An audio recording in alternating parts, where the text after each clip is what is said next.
వ్యవస్థాపకులు కనిగిరిలో గుంటూరు రవీంద్ర గారు. మరి రవీంద్ర గారి ఆర్గనైజేషన్లో మూమెంట్ ఎంతో ముందుకు తీసుకుని వెళ్ళిందండి. దానిలో భాగంగా ఈ నందనమాలల గ్రామానికి పిరమిడ్ మాస్టర్స్ ధ్యానాన్ని ప్రచారం చేయడానికి వచ్చారు. మరి ఆ టైంలో ఇక్కడ అద్భుతంగా అన్నదాన కార్యక్రమం జరుగుతూ ఉంది కాశిరెడ్డి నాయన ఆశ్రమంలో. ఆల్రెడీ ఇక్కడ అద్భుతంగా అన్నదానం జరుగుతూ ఉంది. మరి ఈ అన్నదానంతో పాటు ఇక్కడికి వచ్చినటువంటి ప్రతి ఒక్కరికి జ్ఞానదానం, ధ్యానదానం మనం పరిచయం చేసినట్లయితే వారి జీవితంలో ఎన్నో వెలుగులు నిండుతాయని తలంచి పిరమిడ్ మాస్టర్స్ నర్సారెడ్డి గారు అతని బృందం ఇక్కడ ధ్యానాన్ని ఎంతో అద్భుతంగా పరిచయం చేశారు. ఆ పరిచయం చేసినటువంటి విధానంలో సరస్వతమ్మ గారు, కృష్ణారెడ్డి గారు ఎంతో చక్కగా ధ్యానాన్ని ఆచరించి దాని యొక్క అద్భుత శక్తిని తెలుసుకొని మరి వారి కోరిక మేరకే ఇక్కడ 20/20 అద్భుతమైనటువంటి కాశిరెడ్డి నాయన పిరమిడ్ అనేది గారి చేతుల మీదుగా ఇక్కడ స్థాపించబడిందండి. అది నిర్మాణం కావించుకోబడింది. మరి అంత అద్భుతమైనటువంటి ఆ పిరమిడ్ మందిరం కూడా సరస్వతమ్మ గారి కోరిక మేరకే ఎంతో అద్భుతంగా భూగృహంలో కింగ్ ఛాంబర్ ఉంటూ ఎంతో అద్భుతంగా ఉంది. మరి ఇక్కడ ఎంతో విలువైనటువంటి సేవలను అందిస్తున్నటువంటి ఆ దంపతుల వాంఛ కోరకే శివరాత్రి మహోత్సవం ఇక్కడ అద్భుతంగా జరుగుతుంది. మరి ఈ కార్యక్రమానికి పత్రికారిని ఆహ్వానించినట్లయితే ఎంతోమందికి ధ్యానాన్ని పరిచయం చేసిన వాళ్ళం అవుతామని ఆ మేడం పత్రికారిని కోరడం జరిగింది. దానిలో భాగంగా గత 2 సంవత్సరాల నుంచి మహాశివరాత్రి జాగరణ మహోత్సవం ఇక్కడ కాశిరెడ్డి నాయన పిరమిడ్ ఆశ్రమంలో ఎంతో అద్భుతంగా 2 సంవత్సరాలు నిర్వహించుకున్నామండి. మరి ఎంతో అద్భుతంగా ధ్యాన ప్రచారం జరిగింది. అంతటి అద్భుతమైనటువంటి కార్యక్రమానికి విచ్చేసినటువంటి మీ అందరికీ హృదయపూర్వకంగా స్వాగతం పలుకుతోంది Kanigiri pyramid spiritual society moment. మరి ఈ కార్యక్రమాన్ని ప్రారంభించుకుందాం. మరి ఈ కార్యక్రమానికి ముఖ్య అతిథులుగా విచ్చేసి ఉన్నారండి. వారందరినీ స్వాగతించుకుందాం మీ కరతాళ ధ్వనుల ద్వారా. మరి ఈ కార్యక్రమంలో పత్రిసారికి 30 సంవత్సరాల ఆయన ధ్యాన ప్రయాణంలో సార్కి కుడిభుజంగా ఉంటూ సార్ యొక్క సేవలనన్నింటినీ తన భుజస్కంధాల మీద వేసుకొని సార్ ఎక్కడికి వెళ్ళినా ఎంతో అద్భుతంగా సార్ ఏ మాట అయితే చెప్తారో రామదూతలాగా పత్రిసారికి హనుమంతుడులాగా కుడిభుజంగా ఉన్నటువంటి the great senior pyramid master Patri sir personal assistant, పత్రిసారికి ఎంతో రుచికరమైన భోజనాన్ని అందిస్తున్నటువంటి Shivaprasad garu, Dhyanaratna Shivaprasad garu Tirupati pyramid spiritual society మూమెంట్లో great senior master. Dhyanalahari foundation ద్వారా ఎన్నో అద్భుతమైనటువంటి పత్రిగారి యొక్క రచనలని అందరికీ అందిస్తూ పత్రిగారి యొక్క సందేశాలని వీడియో రికార్డింగ్స్, ఆడియో రికార్డింగ్స్లా అందరికీ ఇస్తూ ధ్యానాన్ని విస్తృతంగా ప్రచారం చేశారు. అంత గ్రేట్ మాస్టర్ని మీ కరతాళ ధ్వనుల ద్వారా హృదయపూర్వకంగా స్టేజ్ మీదకి ఆహ్వానించుకుందాం. గట్టిగా కరతాళ ధ్వనులండి. సర్ ధ్యానరత్న శివప్రసాద్ గారు హృదయపూర్వకంగా స్వాగతం పలుకుతోంది Kanigiri pyramid spiritual society moment. Kanigiri pyramid spiritual society moment ఈరోజు దినదినాభివృద్ధి చెందుతూ ఎన్నో అద్భుతమైనటువంటి కార్యక్రమాలు నిర్వహించుకోవడానికి వారి పూర్తి సహాయ సహకారాలను అందిస్తున్నటువంటి కమ్మవారిపల్లె ముద్దుబిడ్డ మన గుంటూరు రవీంద్ర గారు వేదికను అలంకరించవలసిందిగా కోరుచున్నాము. ఎన్నో సేవలని కనిగిరి పిరమిడ్ స్పిరిచువల్ సొసైటీకి అందిస్తున్నారు. వారిని వేదిక మీదకి రావాల్సిందిగా కోరుచున్నాము. అందరికీ నమస్కారం. అందరికీ శివరాత్రి శుభాకాంక్షలు. మనందరం తిరిగి మళ్ళీ పోయిన సంవత్సరం ఇక్కడే అందరూ కలుసుకున్నాం. మళ్ళీ శివరాత్రి రోజు వచ్చింది, మళ్ళీ మనందరం కలుసుకున్నాం. ఈ పిరమిడ్ స్పిరిచువల్ సొసైటీ మూమెంట్ ఈ ప్లాట్ఫామ్ని బ్రహ్మర్షి పితామహ పత్రిజీ తన కన్ను సన్నంలో ఎంతో అద్భుతమైన ప్లాట్ఫామ్ తయారు చేసి మనకిచ్చారు. ఈ ప్లాట్ఫామ్ ద్వారా ఎంతోమంది మాస్టర్లు వారి వారి జీవితాన్ని విశ్వానికి అంకితం చేసుకుని ప్రతిరోజు అకుంఠిత దీక్షతో జ్ఞాన ప్రచారాన్ని చేస్తూ ఈ మూమెంట్ ఈరోజు ఈ కనిగిరిలోని నందన మారళ్ళ గ్రామానికి రావడం జరిగింది. ముఖ్యంగా ఈ క్షేత్ర పాలకులు శ్రీ కాసిరెడ్డి నాయన గారు, వారు పిరమిడ్ స్పిరిచువల్ సొసైటీ మూమెంట్కి ఆది గురువు. అది ఒక పిరమిడ్ మాస్టర్కే చెల్లింది. మహాశివుడు ఆయన ప్రపంచానికి ఇచ్చే సందేశం ఒకటే, ఎప్పుడూ ఆయన ధ్యానంలోనే ఉంటారు. కళ్ళు రెండు మూసుకుని కొంచెం తెరుచుకుని, దీన్ని ఏమంటారంటే అర్ధ నిమిలిత నేత్రాలు అంటారు. అంటే ఆయన చూపు ఎప్పుడు సగం ఊర్ధ్వలోకాల్లో ఉంటే సగం భూమండలంలో ఉంటుంది. అంటే అక్కడొక కాలు ఇక్కడొక కాలు అన్నట్టు నిరంతరం ఆయన తపస్సులోనే ఉంటాడు. ధ్యానం అంటేనే శివుడు, శివుడు అంటేనే ధ్యానం. శివరాత్రి రోజున సరిగ్గా అర్ధరాత్రి లింగోద్భవం అని చెప్తారు. ఆయన లింగాకారంలో ఉంటాడు. ఆ లింగాకారాన్ని కనుక మనం పూర్తిగా పరిశీలిస్తే దాంట్లోంచి మనకు కొట్టొచ్చి కనబడేది ఏంటంటే అర్ధనారీశ్వర తత్వం. అందుకే భార్యని అర్ధాంగి అంటారు. అర్ధాంగి అంటే సగం. శివుడు అంటేనే ధ్యానం శివుడు రెండు కలిసిపోయినాయి. అలాగే పిరమిడ్ మాస్టర్లు అంటేనే ధ్యానం అంటేనే పిరమిడ్ మాస్టర్లు. సో ఈ అర్ధనారీశ్వర తత్వాన్ని ప్రపంచ మానవాళికి చాటడం కోసం ఆ శివుడు దీక్ష తీసుకునే ఉన్నాడు, ఇంకా తీసుకుంటూనే ఉన్నాడు. ఆయన ఎప్పుడూ చెప్తూనే ఉంటాడు, ధ్యానం ద్వారానే మనం ఆ శివతత్వాన్ని అవగాహన చేసుకోగలం, అర్థం చేసుకోగలం. ఈ లింగాకారం శివుడు అంటేనే మనిషి రూపంలో ఉండేటువంటి కాదు. ఏ గుడిలో చూసినా ఎక్కడ చూసినా లింగాకారమే మనకు కనబడుతుంది. లింగాకారానికి మరొక అర్థం కూడా ఉంది, అదే నిర్గుణతత్వం. ఆకారానికి ఇక్కడెక్కడ తావులేదు. ఆ శివతత్వాన్ని, ఆ చైతన్యాన్ని, ఆ పరమశివుడి యొక్క ఆ చైతన్యాన్ని మనం మనలో స్పృశింప చేసుకోవాలి. అది కేవలం ధ్యానంలోనే జరుగుతుంది. మరి అలాంటి ధ్యానం కోసం మనందరం ఎదురు చూస్తున్నాం. విరివిగా గంటలు ఈ రోజంతా ధ్యానంలోనే మనం గడుపుతాం. ఆయన ఇచ్చినటువంటి అనేక సందేశాలు మనందరికీ తెలుసు. శివరాత్రి అంటే శివుడు అంటే శివుడు ఇద్దరు పెళ్ళాలంటే బ్రహ్మర్షి పితామహ పత్రిజీ వారి తులసీదళం పుస్తకంలోనూ, తులసీదళం 2 పుస్తకంలోనూ అనేక అంశాలు మనకందరికీ తెలియపరిచారు. అవి పదే చదువుకుంటూ ఉండాలి, ఎప్పటికప్పుడు మననం చేసుకుంటూ ఉండాలి. అదే విషయాలు అందరికీ చెప్తూ ఉండాలి. ఆల్రెడీ చదివేశామంటే కాదు, అది పోయిన సంవత్సరం చదవచ్చు. ఈ పోయిన సంవత్సరంలో ఎంతో నేర్చుకున్నాం, ఎంతో సాధన చేశాం, ఎంతో జ్ఞానాన్ని పొందాం. మనలో కాస్త ఎదుగుదల వచ్చింది. ఆ ఎదుగుదల వచ్చిన తర్వాత మళ్ళీ అదే పుస్తకాన్ని, అదే పాఠాన్ని చదివితే అది ఇంకో కొత్త కోణంలో ఇంకో కొత్త అవగాహనని మనకు కలిగిస్తుంది. కనుక నేను మొన్న చదివేశాను కదా అని ఎప్పుడు అనుకోకూడదు. ముఖ్యంగా ఈ ప్రపంచ మానవాళికి, ముఖ్యంగా తెలుగు వాళ్ళకి పత్రిజీ చేసిన సేవ అసలు మాటల్లో చెప్పలేంది. ఈ అంశమని కాదు, ఆ అంశమని కాదు, వారు టచ్ అయిన అంశం లేదు. అనేక అంశాల మీద సూక్ష్మంగా, సరళంగా, సరళంగా, చాలా సింపుల్గా వారి యొక్క ప్రబోధాలన్నీ మనకి అనేక పుస్తకాల ద్వారా ఇచ్చారు. ఇదే విషయాలన్నీ కూడా ఇప్పుడు పిఎంసి ద్వారా ప్రపంచవ్యాప్తం అవుతున్నాయి. ఎక్కడెక్కడున్న తెలుగు వాళ్ళందరికీ కూడా ఈరోజు పిఎంసి ద్వారా ఆ పిఎస్ఎస్ఎం యొక్క నాలెడ్జ్, పత్రిజీ యొక్క ఆ విజ్ఞానం, ఆయన యొక్క విజన్ అన్నీ కూడా అందరికీ కూడా వడ్డించిన విస్తరణ ప్రతిరోజు ఎవరిళ్లలో వాళ్ళే కూర్చొని చూసుకునే భాగ్యం ఈరోజు ప్రతి పిరమిడ్ ఫ్యామిలీకి కలిగిందంటే అది పత్రిజీ యొక్క సంకల్పం. ఎప్పుడూ అంటుండేవారు, పొద్దున్న లేచి కాఫీ తాగుతున్నప్పుడు ఒక పేపర్ చూస్తే దాని మీద అన్ని ఆధ్యాత్మిక వార్తలు ఉండాలి, ఒక టీవీ పెడితే అన్ని స్పిరిచువల్ వార్తలు ఉండాలి.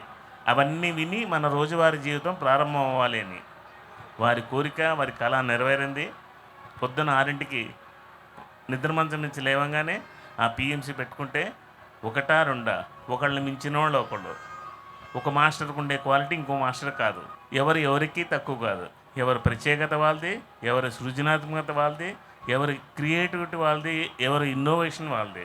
ఇందాక సరస్వతమ్మ గారి గురించి మాట్లాడుతుంటే ఆ కాసిరెడ్డి నాయన గారితో వారికి ఉండేటువంటి అనుభవాలన్నీ చెప్పింది ఆవిడ. ఎంత అద్భుతం అని.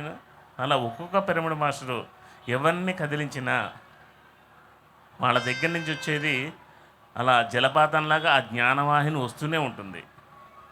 అవన్నీ మనం వినాలి, అవన్నీ మనం నేర్చుకోవాలి.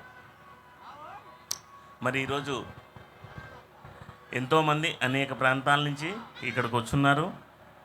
పిఎంసి ద్వారా ఈ ప్రోగ్రాన్ని ప్రత్యక్షంగా ఎవరిలో వాళ్ళు కూర్చొని చూస్తున్నారు. ముఖ్యంగా మనం గుర్తుపెట్టుకోవాల్సింది ఏంటంటే, ధ్యానం అంటే శ్వాస మీద ధ్యాస అని మనకు తెలుసు. అది చాలా సింపుల్. ఎంత సింపుల్ అంటే అది చేయడం ఎంత సులభమో దాన్ని ఇతరులకి వివరించి చెప్పడం కూడా అంతే సులభం. దీనికి ప్రత్యేకమైన ప్లేసులు అక్కలేదు, ప్రత్యేకమైన స్థానం అక్కలేదు. మనం ఎక్కడ కూర్చోబెట్టినా, ఎక్కడ నిల్చోబెట్టినా, ఏ ప్రదేశమైనా అప్పటికప్పుడే మనం చెప్పేయచ్చు. ఇది దీక్ష తీసుకోవడానికి తగిన సమయమా తగ్గని సమయము అంటూ లేదు. అంత సూక్ష్మాతి సూక్ష్మమైనటువంటి ఆ సంజీవిని లాంటి ఓ గొప్ప ఆయుధాన్ని మన చేతిలో ఉంది. దాన్ని ప్రతినిత్యం ఎక్కడికి వెళ్తే అక్కడ దాన్ని ఉపయోగించుకుంటూ ఉండాలి. పత్రిజీని చూస్తే అనిపిస్తూ ఉంటుంది, ఎవరు ఏ ప్రశ్న వేయండి, ఎవరు ఏ యాంగిల్లో మాట్లాడినండి, ఏ 2 మాటల్లో చెప్పిన తర్వాత చివరికి మళ్ళీ ధ్యానం దగ్గరికి వస్తారు. ఆ ధ్యానం గురించి చెప్పడం అంటే ఆయనకి ఎక్కడ లేని ఓపిక వస్తుంది, ఎక్కడ లేని ప్రాణం లేచి వస్తుంది. అలా ధ్యానం అంటే పత్రిజీ అంటే ధ్యానంగా మమైకమైపోయి ఉన్నారు. సో మన పిరమిడ్ మాస్టర్లు అందరం కూడా మనం కూడా అదే రీతిలో తయారు కావాలి. ఎక్కడ చూస్తే అక్కడ మూగ జీవాల మీద అరాచకాలు ఎక్కువైపోయినాయి. అసలు మూగ జీవాల జోలికి వెళ్లకుండా మానవాళ్ళని చైతన్యం వంతులుగా మార్చాల్సిన బాధ్యత మన మీద ఉంది. ఎంత క్రూరంగా తయారయ్యారంటే మనుషులందరూ ఆ మూగ జీవాలను హింసించడం ఒక వినోదం అయిపోయింది. వాళ్ళ జీవితాన్ని వాళ్ళే కాల్చేసుకుంటున్నారన్న సంగతి తెలియట్లేదు. సో మన యొక్క లక్ష్యాలు ఏమిటి అంటే, ఈ ప్రపంచంలో ఉండే ప్రతి ఒక్కడికి ధ్యాని కావాలి, ప్రతి ఒక్కళ్ళు శాకాహారి కావాలి. అన్నిటికన్నా ముందు ప్రతి ఒక్కడు ఒక మానవుడిగా బతకాలి. మానవుడిగా బతకాలంటే వాడు ఏ జీవిని భూమి మీద హింసించకూడదు. మనం భూమాత మెచ్చిన భూపుత్రులం కావాలి, అంతేగాని భూమాత మెచ్చని పుత్రులు కాకూడదు. ఆ భూమాత మనకే కాదు, అనేక జీవరాశికి, అనేక ప్రాణులకి ఇక్కడ జీవనోపాధికి మనకెలా ఇచ్చిందో వాళ్ళకి అలాగే ఇచ్చింది. కనుక ఏ జీవిని హింసించే హక్కు ఏ మానవుడికి లేదు. ధ్యానం చేస్తే ఆత్మజ్ఞానం వస్తుంది, మోక్షం వస్తుంది. అవి తర్వాత ముందు మనిషిగా అందరినీ మార్చాలి. తన మనుగడ కోసం ఏ జీవి ఇబ్బంది పడకూడదు. ఆ విధంగా మన యొక్క ఉండేటువంటి అస్త్ర శస్త్రాలన్నింటినీ కూడా బయటికి తీద్దాం. ఇంకా ఈ 10 సంవత్సరాలు, ఈ 2030 వరకు నిరంతరం ఉన్న ప్రతి పిరమిడ్ మాస్టరు వాళ్ళ ఊళ్ళలో వాళ్ళు ఉన్న దగ్గరే. ఇప్పుడు ఆ రోజు మనకు ప్రసార మాధ్యమాలు లేవు.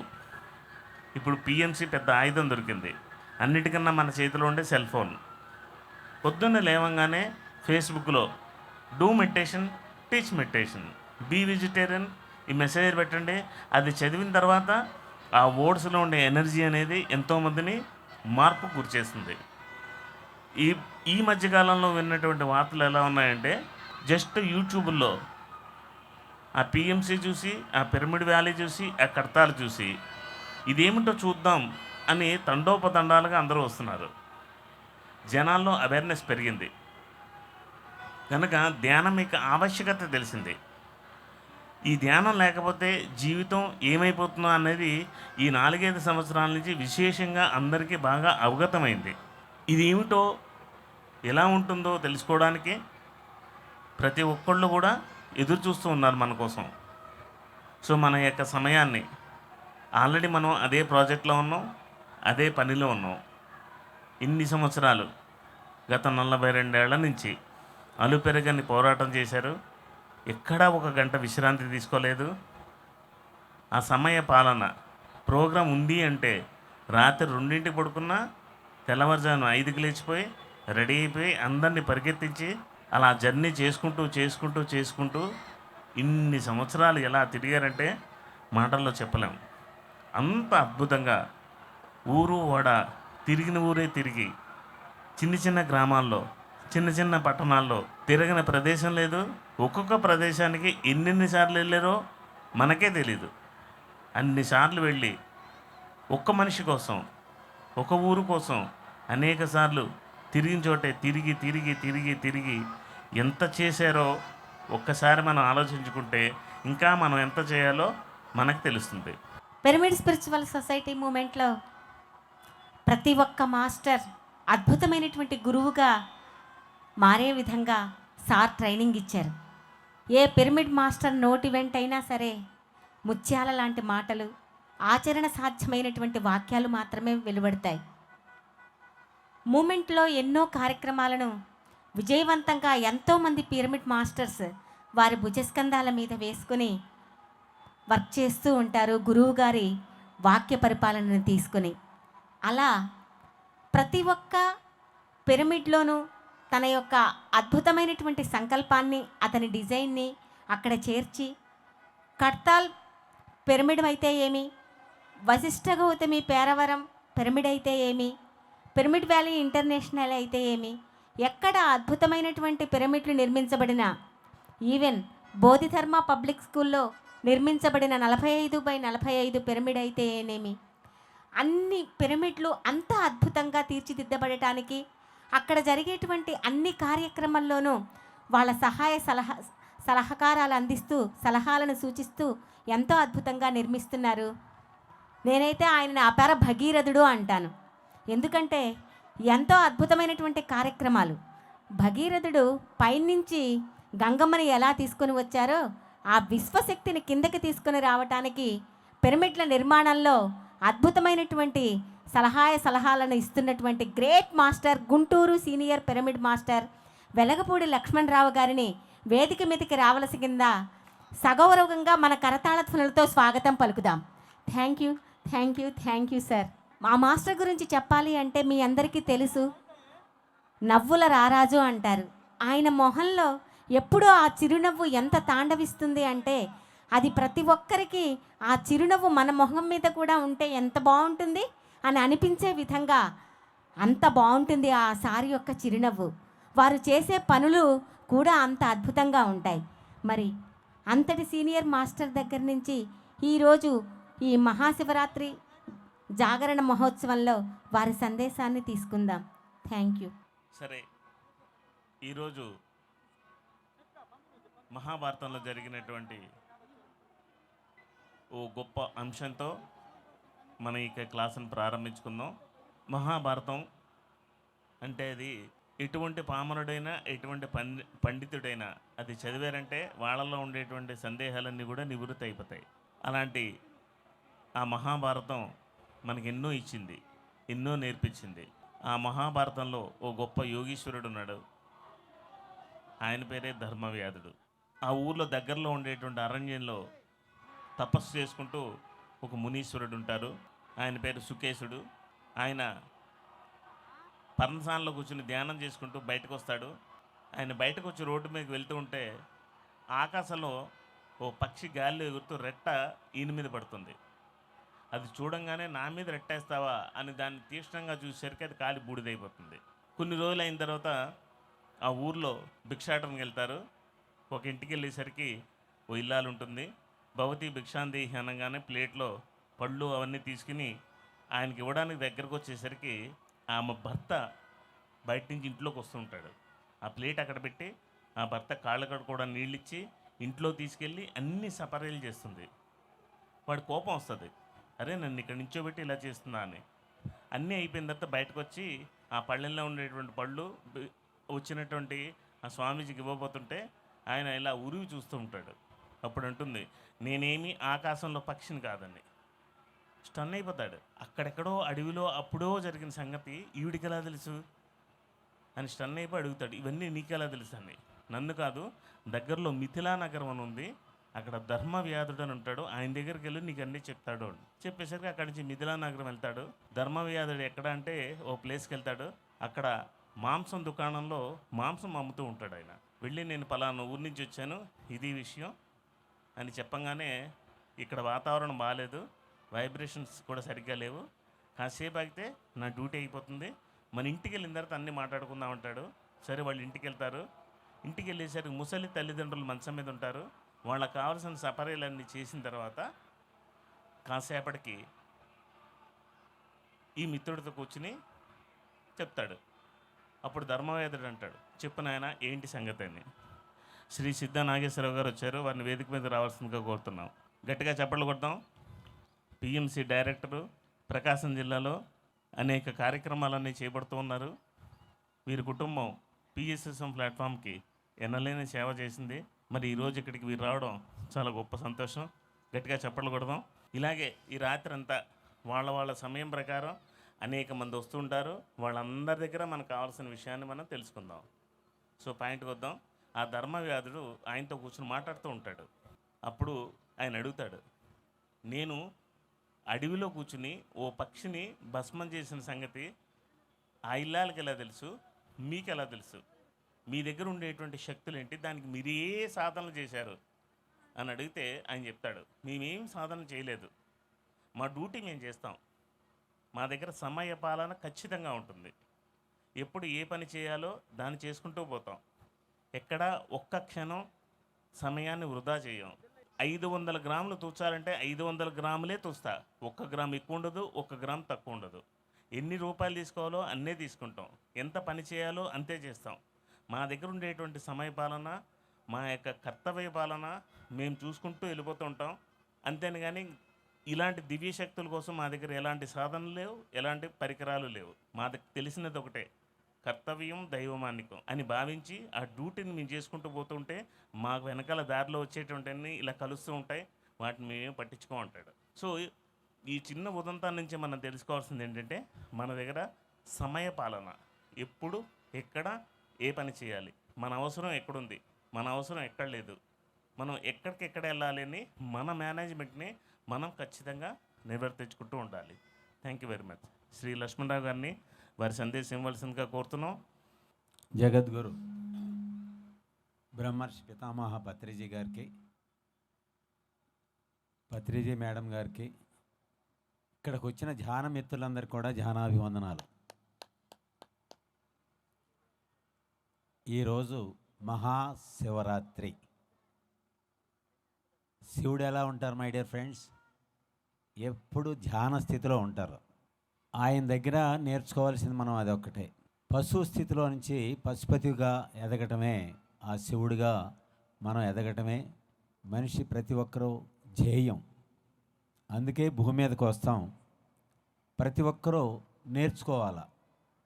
మరి ఆయన తలపైన ఏముంది? ఆకాశగంగ. అంటే ధ్యానం చేస్తే మనకు వచ్చేది ఆకాశగంగ, అదే కాస్మిక్ ఎనర్జీ, అదే విశ్వశక్తి. తద్వారా మనిషి స్థితిలోంచి దైవత్వ స్థితికి మారగలిగే స్థితి మనం ఒక్కడం పొందుతాం. ఉపవాసం అంటే శివరాత్రి రోజున ఉపవాసం ఉండి జాగారం చేయడం కాదు, మనసును శూన్యం చేసుకుని మనం అందరం కూడా అత్యద్భుతమైన ఇది కాస్మిక్ ఎనర్జీని రిసీవ్ చేసుకుని మనలో మార్పు తెచ్చుకోవాలా.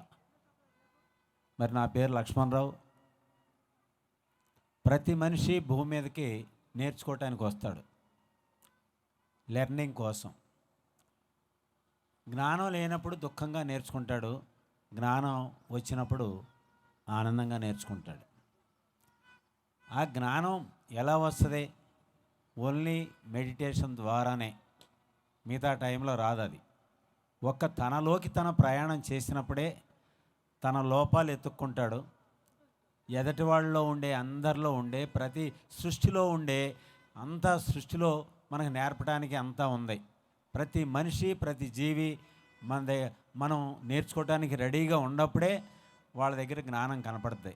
అప్పటి వరకు నాకు వచ్చు అనుకుంటే ఏ జ్ఞానం పొందలేం. మనకు తెలియంది అనంతం.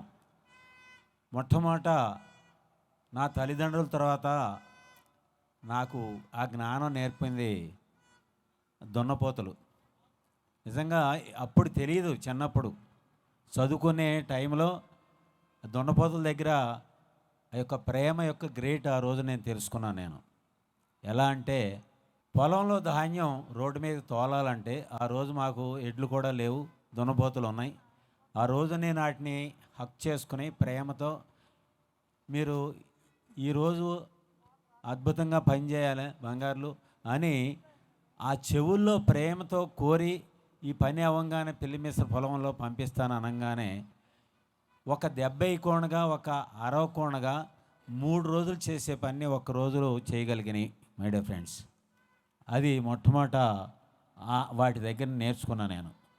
అంటే మనకు తెలీదు ఎవరో ఏంటి అనేది, కానీ నేను ₹1 లేక 25 కిలోమీటర్లు నడిచిన వాడిని. మరి ఎలా వచ్చింది? ప్రకృతి ధర్మం ఏంటి? మనం ఏది ఇస్తే అది 10 రెట్లు వస్తుంది.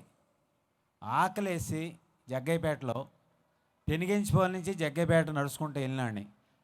మరి ఆకలేసి జేబులో ₹10 ఉంటే హోటల్లో భోజనం చేయబోయే ముందు లోపలికి వెళ్తూ ఉంటే ఒక గ్రేట్ మాస్టర్ ముసలావిడ మరి నాకు ఆకలేస్తుంది స్వామి అంటే ఆ ₹10 ఇచ్చి వెనక్కి తిరిగి వచ్చాను. అవే నాకు ఎన్ని కోట్లు ఇచ్చినాయి మై డియర్ ఫ్రెండ్స్.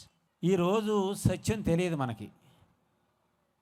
మనం ఏది కావాలో అది ఇవ్వగలిగితే తిరిగి మనం అదే పొందుతాం. మనకు పనికిరాని అన్నీ ఈర్ష్య, అసూయ, ద్వేషం, హింస వీటిని మనం పంచుతున్నాం. మళ్ళా అవి తిరిగి మనకు వస్తుంటే పైవాడెవడో పక్కవాడెవడో అందరూ నాకు ఇస్తున్నారని దుఃఖమయ జీవితం అనుభవిస్తున్నాం మై డియర్ ఫ్రెండ్స్. మనకేం కావాలో ఇవ్వండి. పైకి రాయేస్తే రాయే కింద పడుతుంది, పువ్వేస్తే పువ్వు కింద పడుద్ది, యాపిల్ వేస్తే యాపిల్ పడుద్ది. 40 రోజులు ఈ రోజు నుంచి మీకు ఏం కావాలో అదే మాట్లాడండి, అదే ఆలోచించండి. 40 రోజుల్లో మీకు అన్నీ తిరిగి రావడానికి, మీరు అనుకున్నయే తిరిగి రావడానికి రెడీగా ఉంది మై డియర్ ఫ్రెండ్స్. ఈ సత్యం తెలియట్లా. మనం అందరం సృష్టికర్తలమే, కానీ జ్ఞానం లేనప్పుడు అనారోగ్యాలని, ఆర్థిక ఇబ్బందుల్ని, సమస్యని క్రియేట్ చేసుకుంటున్నాం. కానీ ఈరోజు మనం ఏం కావాలా? జ్ఞానం ఉంది, ఏం కావాలా అది సృష్టించుకుంటున్నామా? కంపల్సరీగా ఏదైనా పొందే శక్తి 10 దగ్గర ఉంది. కానీ ఇక్కడ జ్ఞానం అంటే ఏంటి? ఏ మార్పు రావాలా మనలో? ఏదో తెలియనప్పుడు అజ్ఞానంలో రకరకాల ఇబ్బందులు పెట్టాము ఎంతోమందిని. ఎవరో ఎందుకు? మనం ఈ శరీరం పొందటానికి కారణం ఎవరో? ఆ తల్లి మాతృదేవోభవ, ఆ పితృదేవోభవ, ఆచార్య దేవోభవ, అతిథి దేవోభవ.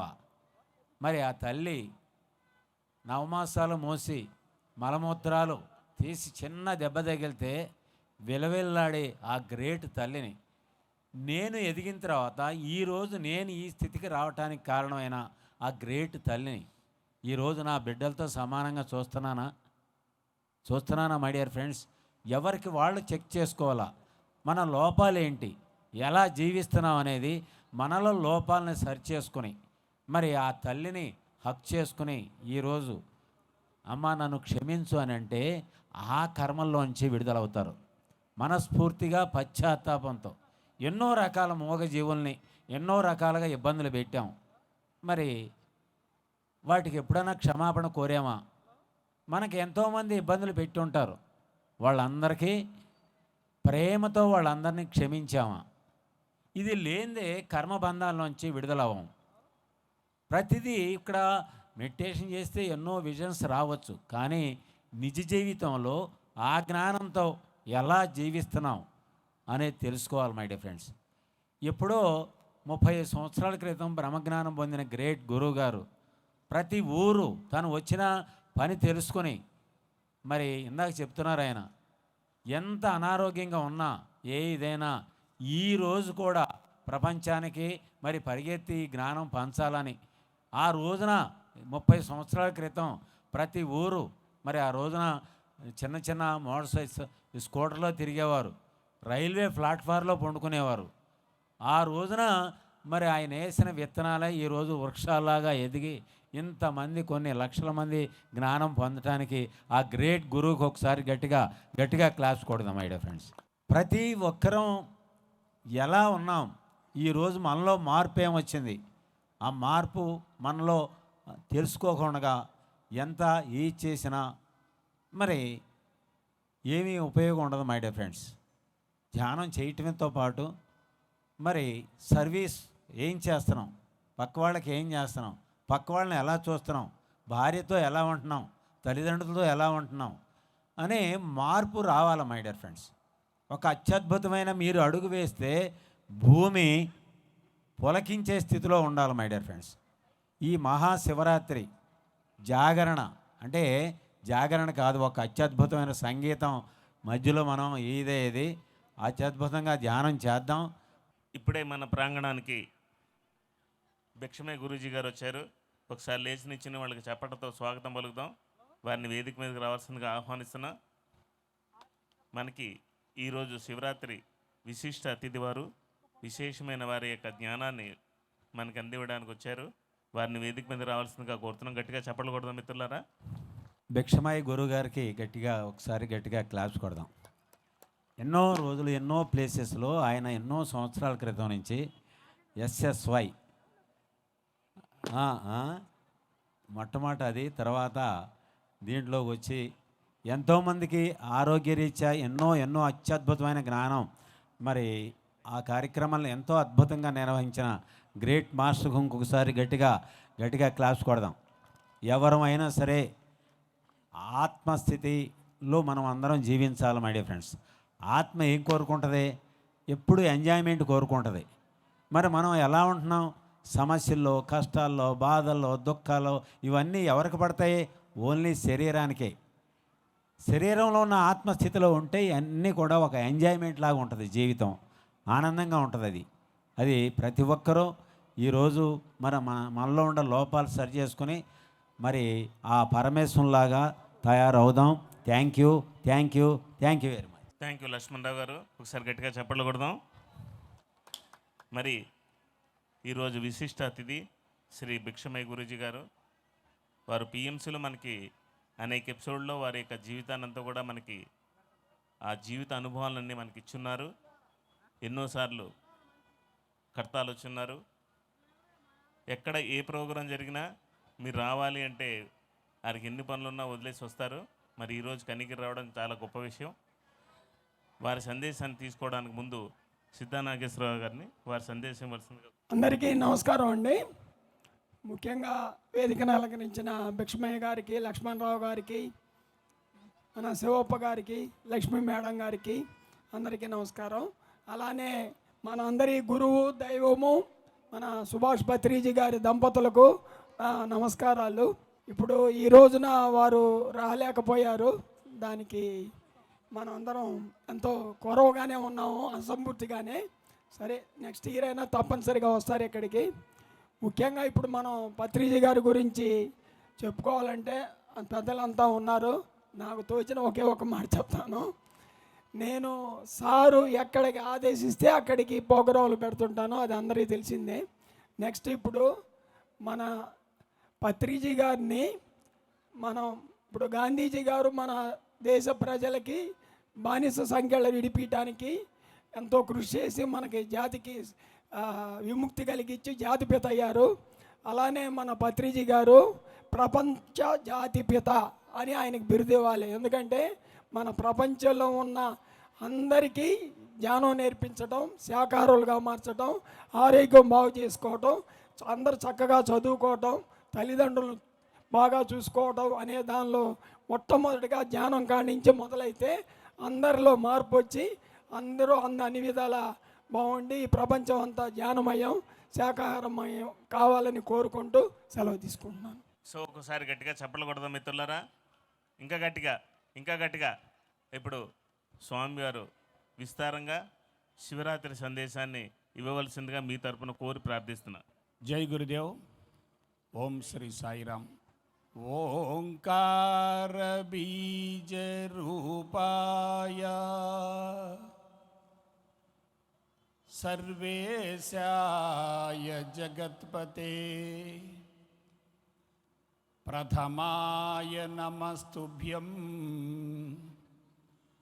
బ్రహ్మర్షి పత్రిజీ గణాధిపా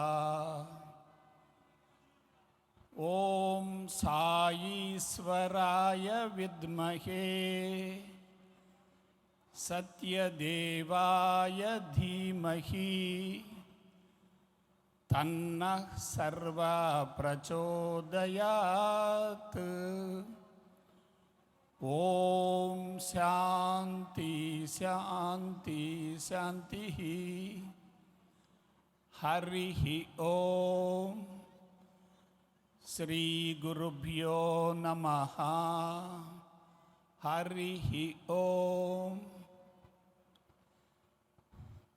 జై గురుదేవ్. ప్రేమాత్మ స్వరూపులారా,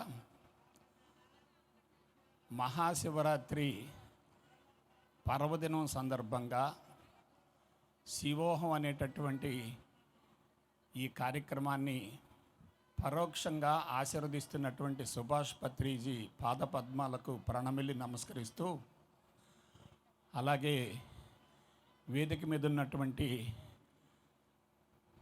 ధ్యానం మాస్టర్సు, ధ్యాన రత్నాలు, పత్రిజీ యొక్క అనుంగు శిష్యులైనటువంటి లక్ష్మణరావు గారికి, నాగేశ్వరరావు గారికి, ప్రసాద్ గారు కదా, శివప్రసాద్ గారికి, అలాగే లక్ష్మీ మాతాజీ గారికి, ఇక్కడికి విచ్చేసినటువంటి మీ అందరికీ మహాశివరాత్రి తరఫున హృదయపూర్వక శుభాశీస్సులు అందిస్తున్నాను.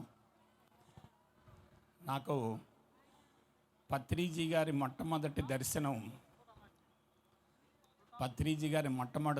2012 సంవత్సరం జరిగింది. మొట్టమొదట అప్పటి మహబూబ్ నగర్ జిల్లా అచ్చంపేటలో ఓంకార పిరమిడ్ ప్రారంభోత్సవానికి నన్ను ప్రత్యేకంగా ఆహ్వానించడం జరిగింది. ఎందుకో తెలియదు కానీ పత్రిజీ గారు కొంతమంది శిష్యుల్ని అచ్చంపేట నుంచి విజయవాడకు పంపించి నన్ను ప్రత్యేకంగా ఆహ్వానించమని చెప్పి ఆదేశించడం జరిగింది. వారి యొక్క ఆదేశం మేరకు ఆ రోజు ఆ కార్యక్రమంలో పాల్గొనడం జరిగింది. చాలా అద్భుతంగా జరిగింది. ఆ విధంగా వారితో మొదటి పరిచయం మొదలైంది. ఆ తర్వాత అనేక సందర్భాల్లో నేను పత్రిజీ గారు కలిసి వేదికను పంచుకోవటం కూడా జరిగింది.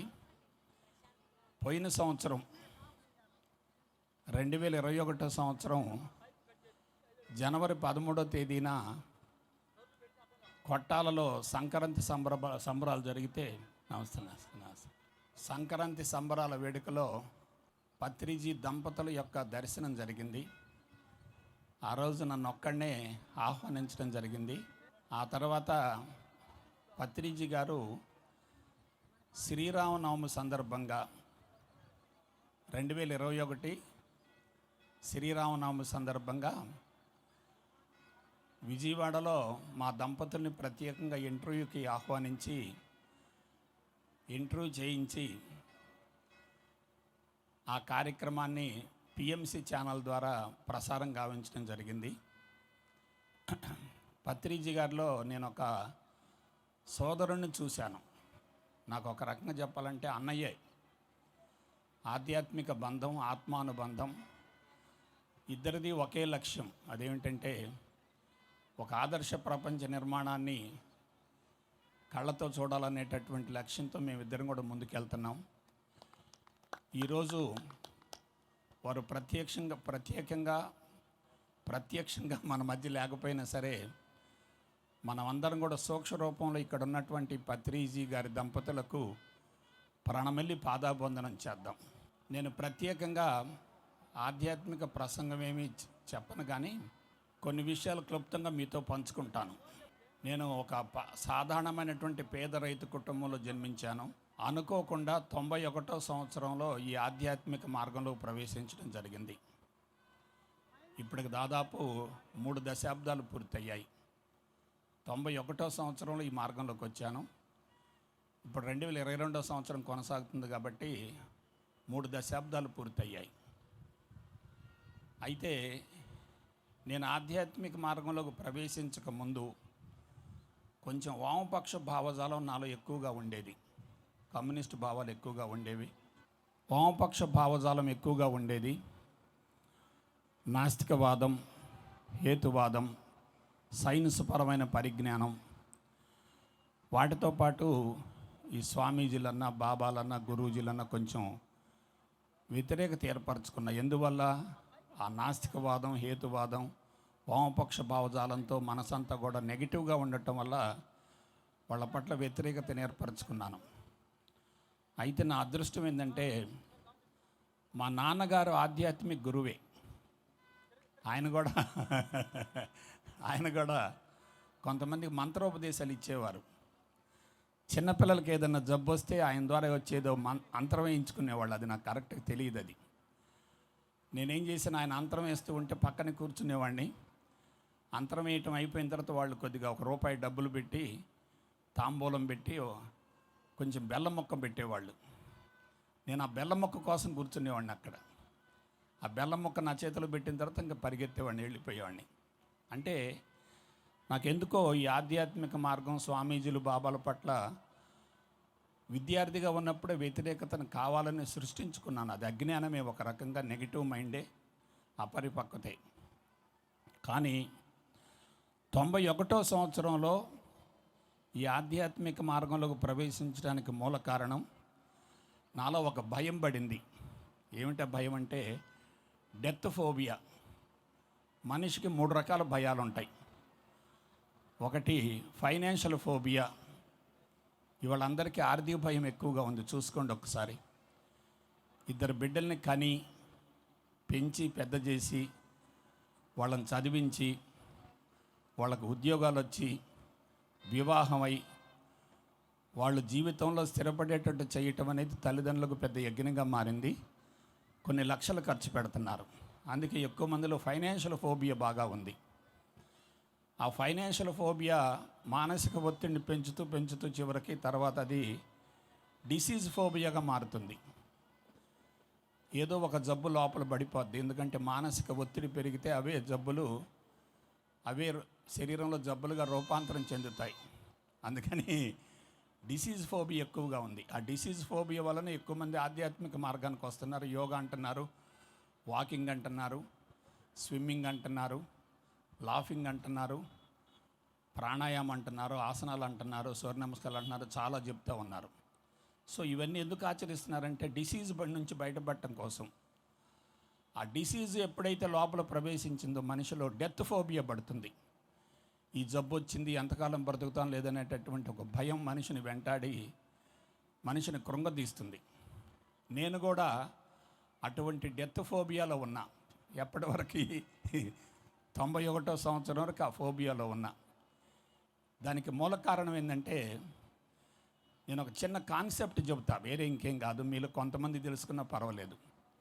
నా శరీరంలో ఈ భూమండలంలో ఎవరూ నివారించలేనటువంటి అతి భయంకరమైనటువంటి కాన్జెనైటల్ క్రానిక్ డిసీజెస్ ఉన్నాయి. Inherited from my parents. అంటే మా అమ్మా నాన్నల యొక్క శారీరక మానసిక వ్యవస్థలు బలహీనమైనటువంటి తరుణంలో నాకు జన్మనిచ్చారు. కాబట్టి నేను 11వ సంతానం. సో వాళ్ళు శరీరం బాగా ఉడికిపోయేటప్పుడు నాకు జన్మనిచ్చారు. కాబట్టి ఏమైందంటే ఆ డిసీజెస్ నాకు వచ్చినాయి. అతి భయంకరమైన, మామూలుగా కూడా కాదు. చాలా వీక్గా ఉండేవాడిని. 11వ సంతానం. నాకంటే ముందు 4 చనిపోయారు. నేను ఆఖరి సంతానంగా మిగిలిపోయాను. మా అమ్మగారు నాకంటే ముందు అంతా ఆడపిల్లలే, అక్కయ్యలే అందరు కూడా. మా అమ్మగారు ఈ ఒక్క నలుసన్న బతుకుతాడో లేదని చెప్పి 11 ఏళ్లలో భిక్షం అడుక్కొని 11 ఏళ్లలో భిక్షం అనుకొని భిక్షమే అని పేరు పెట్టింది. అలా అడుక్కొని ముక్కుకు ఒక పోగు గుట్టించింది. ఇటువైపు రంధ్రం కూడా ఉంది, ఇటువైపు ఒకటి గుట్టించింది. అలా ఆ విధంగా ఆమె నన్ను బ్రతికించుకోవటం కోసం ఎంతో ప్రయత్నం చేసింది. అయితే నేను ఎంఎస్సి చదివి లెక్చరర్గా జీవితాన్ని ప్రారంభించే నాటికి ఆ జబ్బులలో దాదాపుగా 60% పోయినాయి. ఎందుకు పోయినాయి అంటే వయసు పెరిగే కొద్దీ జెనెటికల్ డిసీజ్ కూడా తగ్గుముఖం పడతాయి, ఎంతో కొంతమేరకు రిలీఫ్ వస్తుంది. కానీ మూలాలు మాత్రం పోలేదు. నా మనసులో ఏం పడిందంటే నేను జువాలజీ లెక్చరర్ని. నాకు జెనెటిక్స్ గురించి, ఎవల్యూషన్ గురించి, సెల్ బయాలజీ గురించి, ఫిజియాలజీ గురించి ఇవన్నీ తెలుసు. కాబట్టి ఈ జబ్బులు పోగొట్టుకోవాలనేటటువంటి తపనతోటి ఆరాటంతో సిద్ధాంతాలు మొత్తం పక్కన పెట్టి యోగాలోకి చేరాను. చేరేటప్పుడు నాకేం సదభిప్రాయం లేదు, అయినా సరే ఎందుకంటే డెత్ ఫోబియా, వేరే ఇంకేం లేదు. నా మనసులో ఎలా ఉండేదంటే రిటైర్ కాకముందే చచ్చిపోతానేమో, నా భార్య బిడ్డలు ఏమైపోతారు, వృత్తిలో ప్రశాంతంగా చివరి వరకు కొనసాగుతాను నేను అనేటటువంటి భయంతో అట్లా ఆలోచించుకుంటూ దీనిలో ప్రవేశించిన తర్వాత పర్వాలేదు, నాకు బాగుంది అనిపించింది. కానీ ఎక్కడో నాకు అందవలసినంత అందలేదనేటటువంటి అసంతృప్తి మాత్రం ఉంది. ఎందుకంటే మాకు ట్రైనింగ్ ఇచ్చినటువంటి గురూజీ డెప్త్గా ఏం సబ్జెక్ట్ ఇవ్వలేదు. ఎస్పెషల్లీ మెడిటేషన్ గురించి, థాట్స్ గురించి, థాట్ ప్రాసెస్ గురించి పెద్దగా చెప్పలేదు ఆయన. అయినా పర్లేదు అనుకున్నాను, ఆ మార్గంలోకి ఎంటర్ అయ్యాను. తర్వాత కొన్ని బుక్స్ చదివాను. రామకృష్ణ పరమహంస యోగానంద, స్వామి వివేకానంద, స్వామి అభేదానంద, భగవద్గీత మొత్తం ఒకసారి తిరగేసాయి. ఎందుకంటే ఇక నా హేతువాదం, నాస్తికవాదం, కమ్యూనిస్ట్ భావాల పిచ్చిపోయింది, ఈ పిచ్చి పడింది. ఇక దీనిలో పడ్డా నేను. ఒక చోట ఒక మహానుభావుడు ఒక వాక్యం చెప్పాడు. ఆ ఒక్క వాక్యం మీకు చెప్తా, బోరు కొట్టకుండా చెప్తాను. ఆ ఒక్క వాక్యం మీకు చెప్తా. అదేమిటంటే, you can create new body with your infinite sensitive and valuable mind అన్నాడు ఆయన. ఆయన ఎవరంటే స్వామి అభేదానంద. ఎందుకు చెప్తున్నానంటే, అందరూ కూడా ధ్యానంలో ఉన్నటువంటి వాళ్ళే, మీరందరూ కూడా నా బిడ్డలే. నేను ఆ వంశపారంపర్య వ్యాధుల నుంచి బయటపడ్డాను కాబట్టి బయటపడ్డటువంటి విధానాన్ని గురించి మీకు తెలియజేస్తే నాకు కొంచెం సంతృప్తిగా ఉంటుంది. ఎందుకంటే 200 కిలోమీటర్లు జర్నీ చేసి వచ్చాను కాబట్టి ఒక 10 నిమిషాల్లోనే ఆ విషయం చెప్తాను.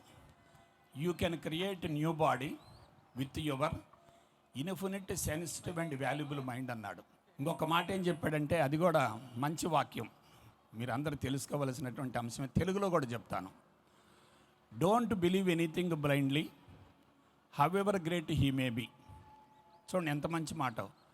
Don't believe anything blindly however great he may be unless and until you experience your own self, then only it becomes truth అన్నాడు ఆయన. ఎవరు ఎటువంటి వ్యక్తి చెప్పినప్పటికీ ఎవరిని గ్రుడ్డిగా నమ్మొద్దు.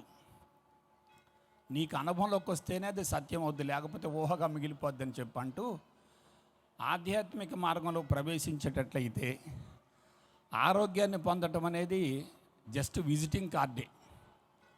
మానవాతీత అతీంద్రియ శక్తులు కూడా పొందొచ్చు అని చెప్పి ఆయన ప్రాక్టికల్గా నిరూపించాడు కూడా. ఆ తర్వాత 93వ సంవత్సరం గురూజీని అయ్యాను. ఆ గురూజీని కావడానికి మూల కారణం కూడా ఒక మహానుభావుడే. ఎవరంటే ఆయన స్వామి వివేకానంద. ఆయన ఏం చెప్పాడంటే, the greatest benefactor to this world is a spiritual teacher rather than A millionaire who can donate lakhs of rupees for food and clothes of poor and needy అన్నాడు ఆయన. దీనికి తెలుగు మాట చెప్తాను. లక్షల రూపాయలు ఖర్చు పెట్టి అనేక రకాల దానాలు చేస్తూ ఉంటారు. The greatest benefactor to this world is a spiritual teacher rather than A millionaire who can donate lakhs of rupees for food and clothes of poor and needy. దానికి వివరణ ఏం చెప్పాడంటే, స్వామి వివేకానందుల వారు, ఎవరికైనా అన్నం పెట్టామనుకోండి, అతను కడుపు నిండుతుంది, వెళ్ళిపోతాడు.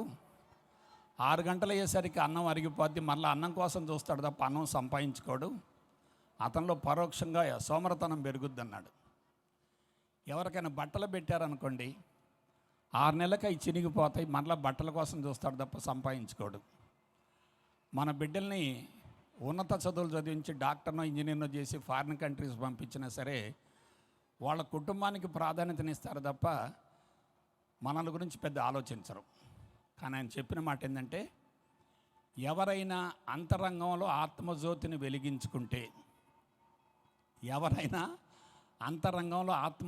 వెలిగించుకుంటే, అవని మొత్తానికి వెలుగునివ్వగలుగుతాడు అన్నాడు ఆయన.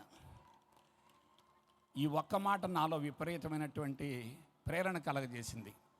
మీరు నమ్మండి నమ్మకపోండి, గత 30 సంవత్సరాలుగా నిద్రపోకుండా జాగారం చేసినటువంటి రాత్రులు చాలా ఉన్నాయి. ఎందుకంటే కొన్ని తొందరపాటు పనులు కూడా చేశాను, అందువల్ల కొన్ని ఇబ్బందులు పడ్డాను. 93వ సంవత్సరం గురూజీని అయ్యాను. 98వ సంవత్సరం సంస్థను స్థాపించాను. 99వ సంవత్సరం ఉద్యోగానికి రాజీనామా చేశాను. 2000 సంవత్సరంలో గురూజీలను తయారు చేసి ఆధ్యాత్మిక ప్రచారం బాగా ముమ్మరంగా చేద్దామనేటటువంటి భావనలతో ట్రైనింగ్ క్లాసులు పెట్టి అట్లా తయారు చేస్తూ వచ్చాను. ఈ మహాప్రస్థానం కొనసాగుతూ వచ్చింది. అయితే ఈ మహాప్రస్థానంలో నేను మాతాజీ ఇద్దరం కలిసి సహచర్యం చేశాం. కానీ మాతాజీ నా పాత్ర కూడా ఆమె పోషించి ఆమె కొంచెం శారీరకంగా బలహీనపడి పోయిన సంవత్సరం కృష్ణాష్టమి పర్వదినాన సోమవారం నాడు ఆకస్మికంగా జీవితాన్ని ముగించడం జరిగింది. ఒక రకంగా నాకు కుడి భుజం పోయిందేమో అనిపించింది. కానీ ఒక నెల రోజులు కొంచెం డిప్రెషన్లో ఉన్నాను. తర్వాత నీకు ఏమనిపించిందంటే, every depression has its elevation. అలా కింద పడిందంటే మళ్ళీ పైకి లేస్తుంది, పైకి లేసిందంటే కింద పడుద్ది. ఒక వ్యక్తి జీవితంలో సంక్షోభం తలెత్తిందంటే అక్కడ తప్పనిసరిగా సత్యం బహిర్గతం అవుద్ది. ఏ వ్యక్తి జీవితానైనా మీరు తీసుకోండి, ఒక ఉన్నతంగా ఎదిగినటువంటి వ్యక్తుల జీవితాల్లో తప్పనిసరిగా సంక్షోభాలు తలెత్తుతాయి. ఆ సంక్షోభాల నుంచి వాళ్ళు ఏమవుతుందంటే సత్యం బహిర్గతం అవుతుంది. నాకు కూడా అదే జరిగింది.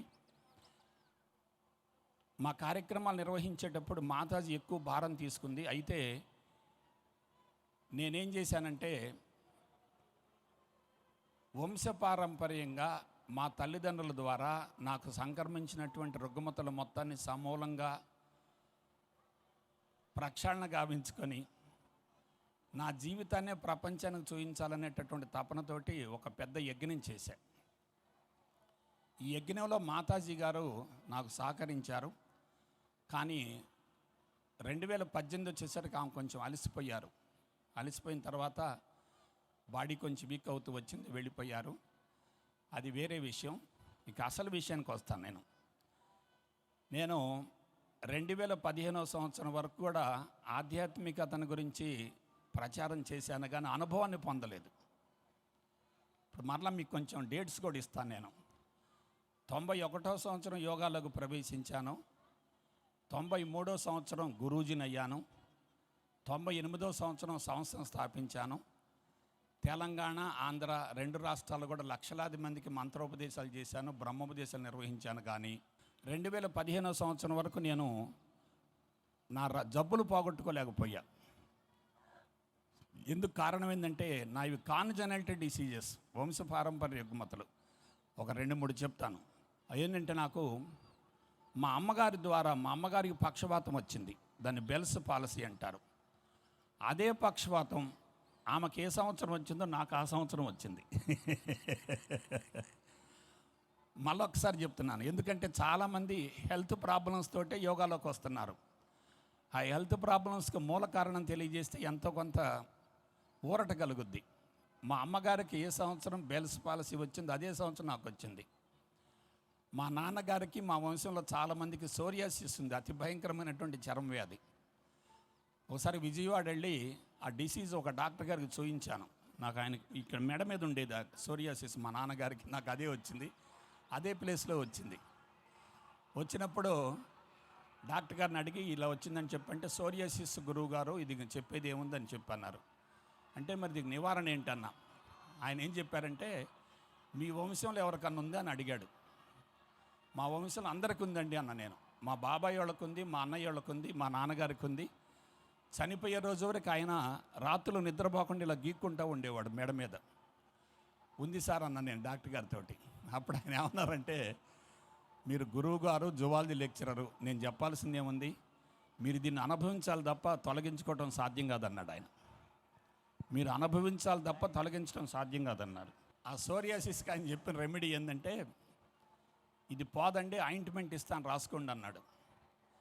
అంటే ఉపశమనం కోసమే కానీ నివారణ లేదు కదా అన్న నేను డాక్టర్ గారితో. దట్ ఈజ్ 100% కరెక్ట్ గురువు గారు, ఉపశమనం తప్ప నివారణ లేదన్నాడు ఆయన. నివారణ లేనప్పుడు ఉపశమనం కోసం అడగపోయినా పర్లేదు కదండి అన్న. అంటూ ఒక మాట అన్నాను, మరి నేను గురూజీని 100 మందికి బోధ చేస్తున్నాను, నేనే రుగ్మతతో బాధపడుతూ ఉంటే నా దగ్గరకు వచ్చేటటువంటి సాధకులకు నేను న్యాయం చేయలేను కదా అని చెప్పి అని మరి దీన్ని ఎట్లండి అంటే ఆయన ఒక మాట చెప్పాడు, ఇట్లనే ఒక శాలువ కప్పుకోండి ఎవరికి కనపడకుండా అన్నాడు ఆయన. ఇంకా అంత తప్పితే అవకాశం లేదన్నాడు. నేను ఈ వేదిక మీద చెప్తున్నాను, 2015వ సంవత్సరం వరకు నా జబ్బులు తగ్గుముఖం పట్టాయి. దానితో పాటుగా 15వ సంవత్సరం తర్వాత శారీరకంగా 100% జబ్బులు పోయాయి. 100% జబ్బులు పోయి నేను డిక్లేర్ చేస్తున్నాను. దానికి మూల కారణం కూడా చెప్తాను. నర్వస్ సిస్టంలో మార్పు రావాలి. మీకు మూల కారణం చెప్తాను. ఒకళ్ళిద్దరు అర్థం చేసుకున్నా పర్వాలేదు. మన శరీరంలో 3 సిస్టాలు ఉంటాయి. ఒకటి నాడీ వ్యవస్థ, 2 హార్మోన్ వ్యవస్థ, 3 రక్షక వ్యవస్థ. Nervous system, hormone system, immune system. ఈ 3 వ్యవస్థలు వీక్ అయితే ఏమవుద్దంటే మనిషి ఆటోమేటిక్గా జబ్బులు పాలవుతాడు. ఈ 3 వ్యవస్థలను కనుక మనం సెటరైట్ చేసుకుంటే జబ్బులు తొలగిపోతాయి. దానికి ఏమిటి మార్గం అంటే చెప్తాను. ఒకటి, మన శరీరంలో సీక్రెట్ చెప్తాను. శరీరంలో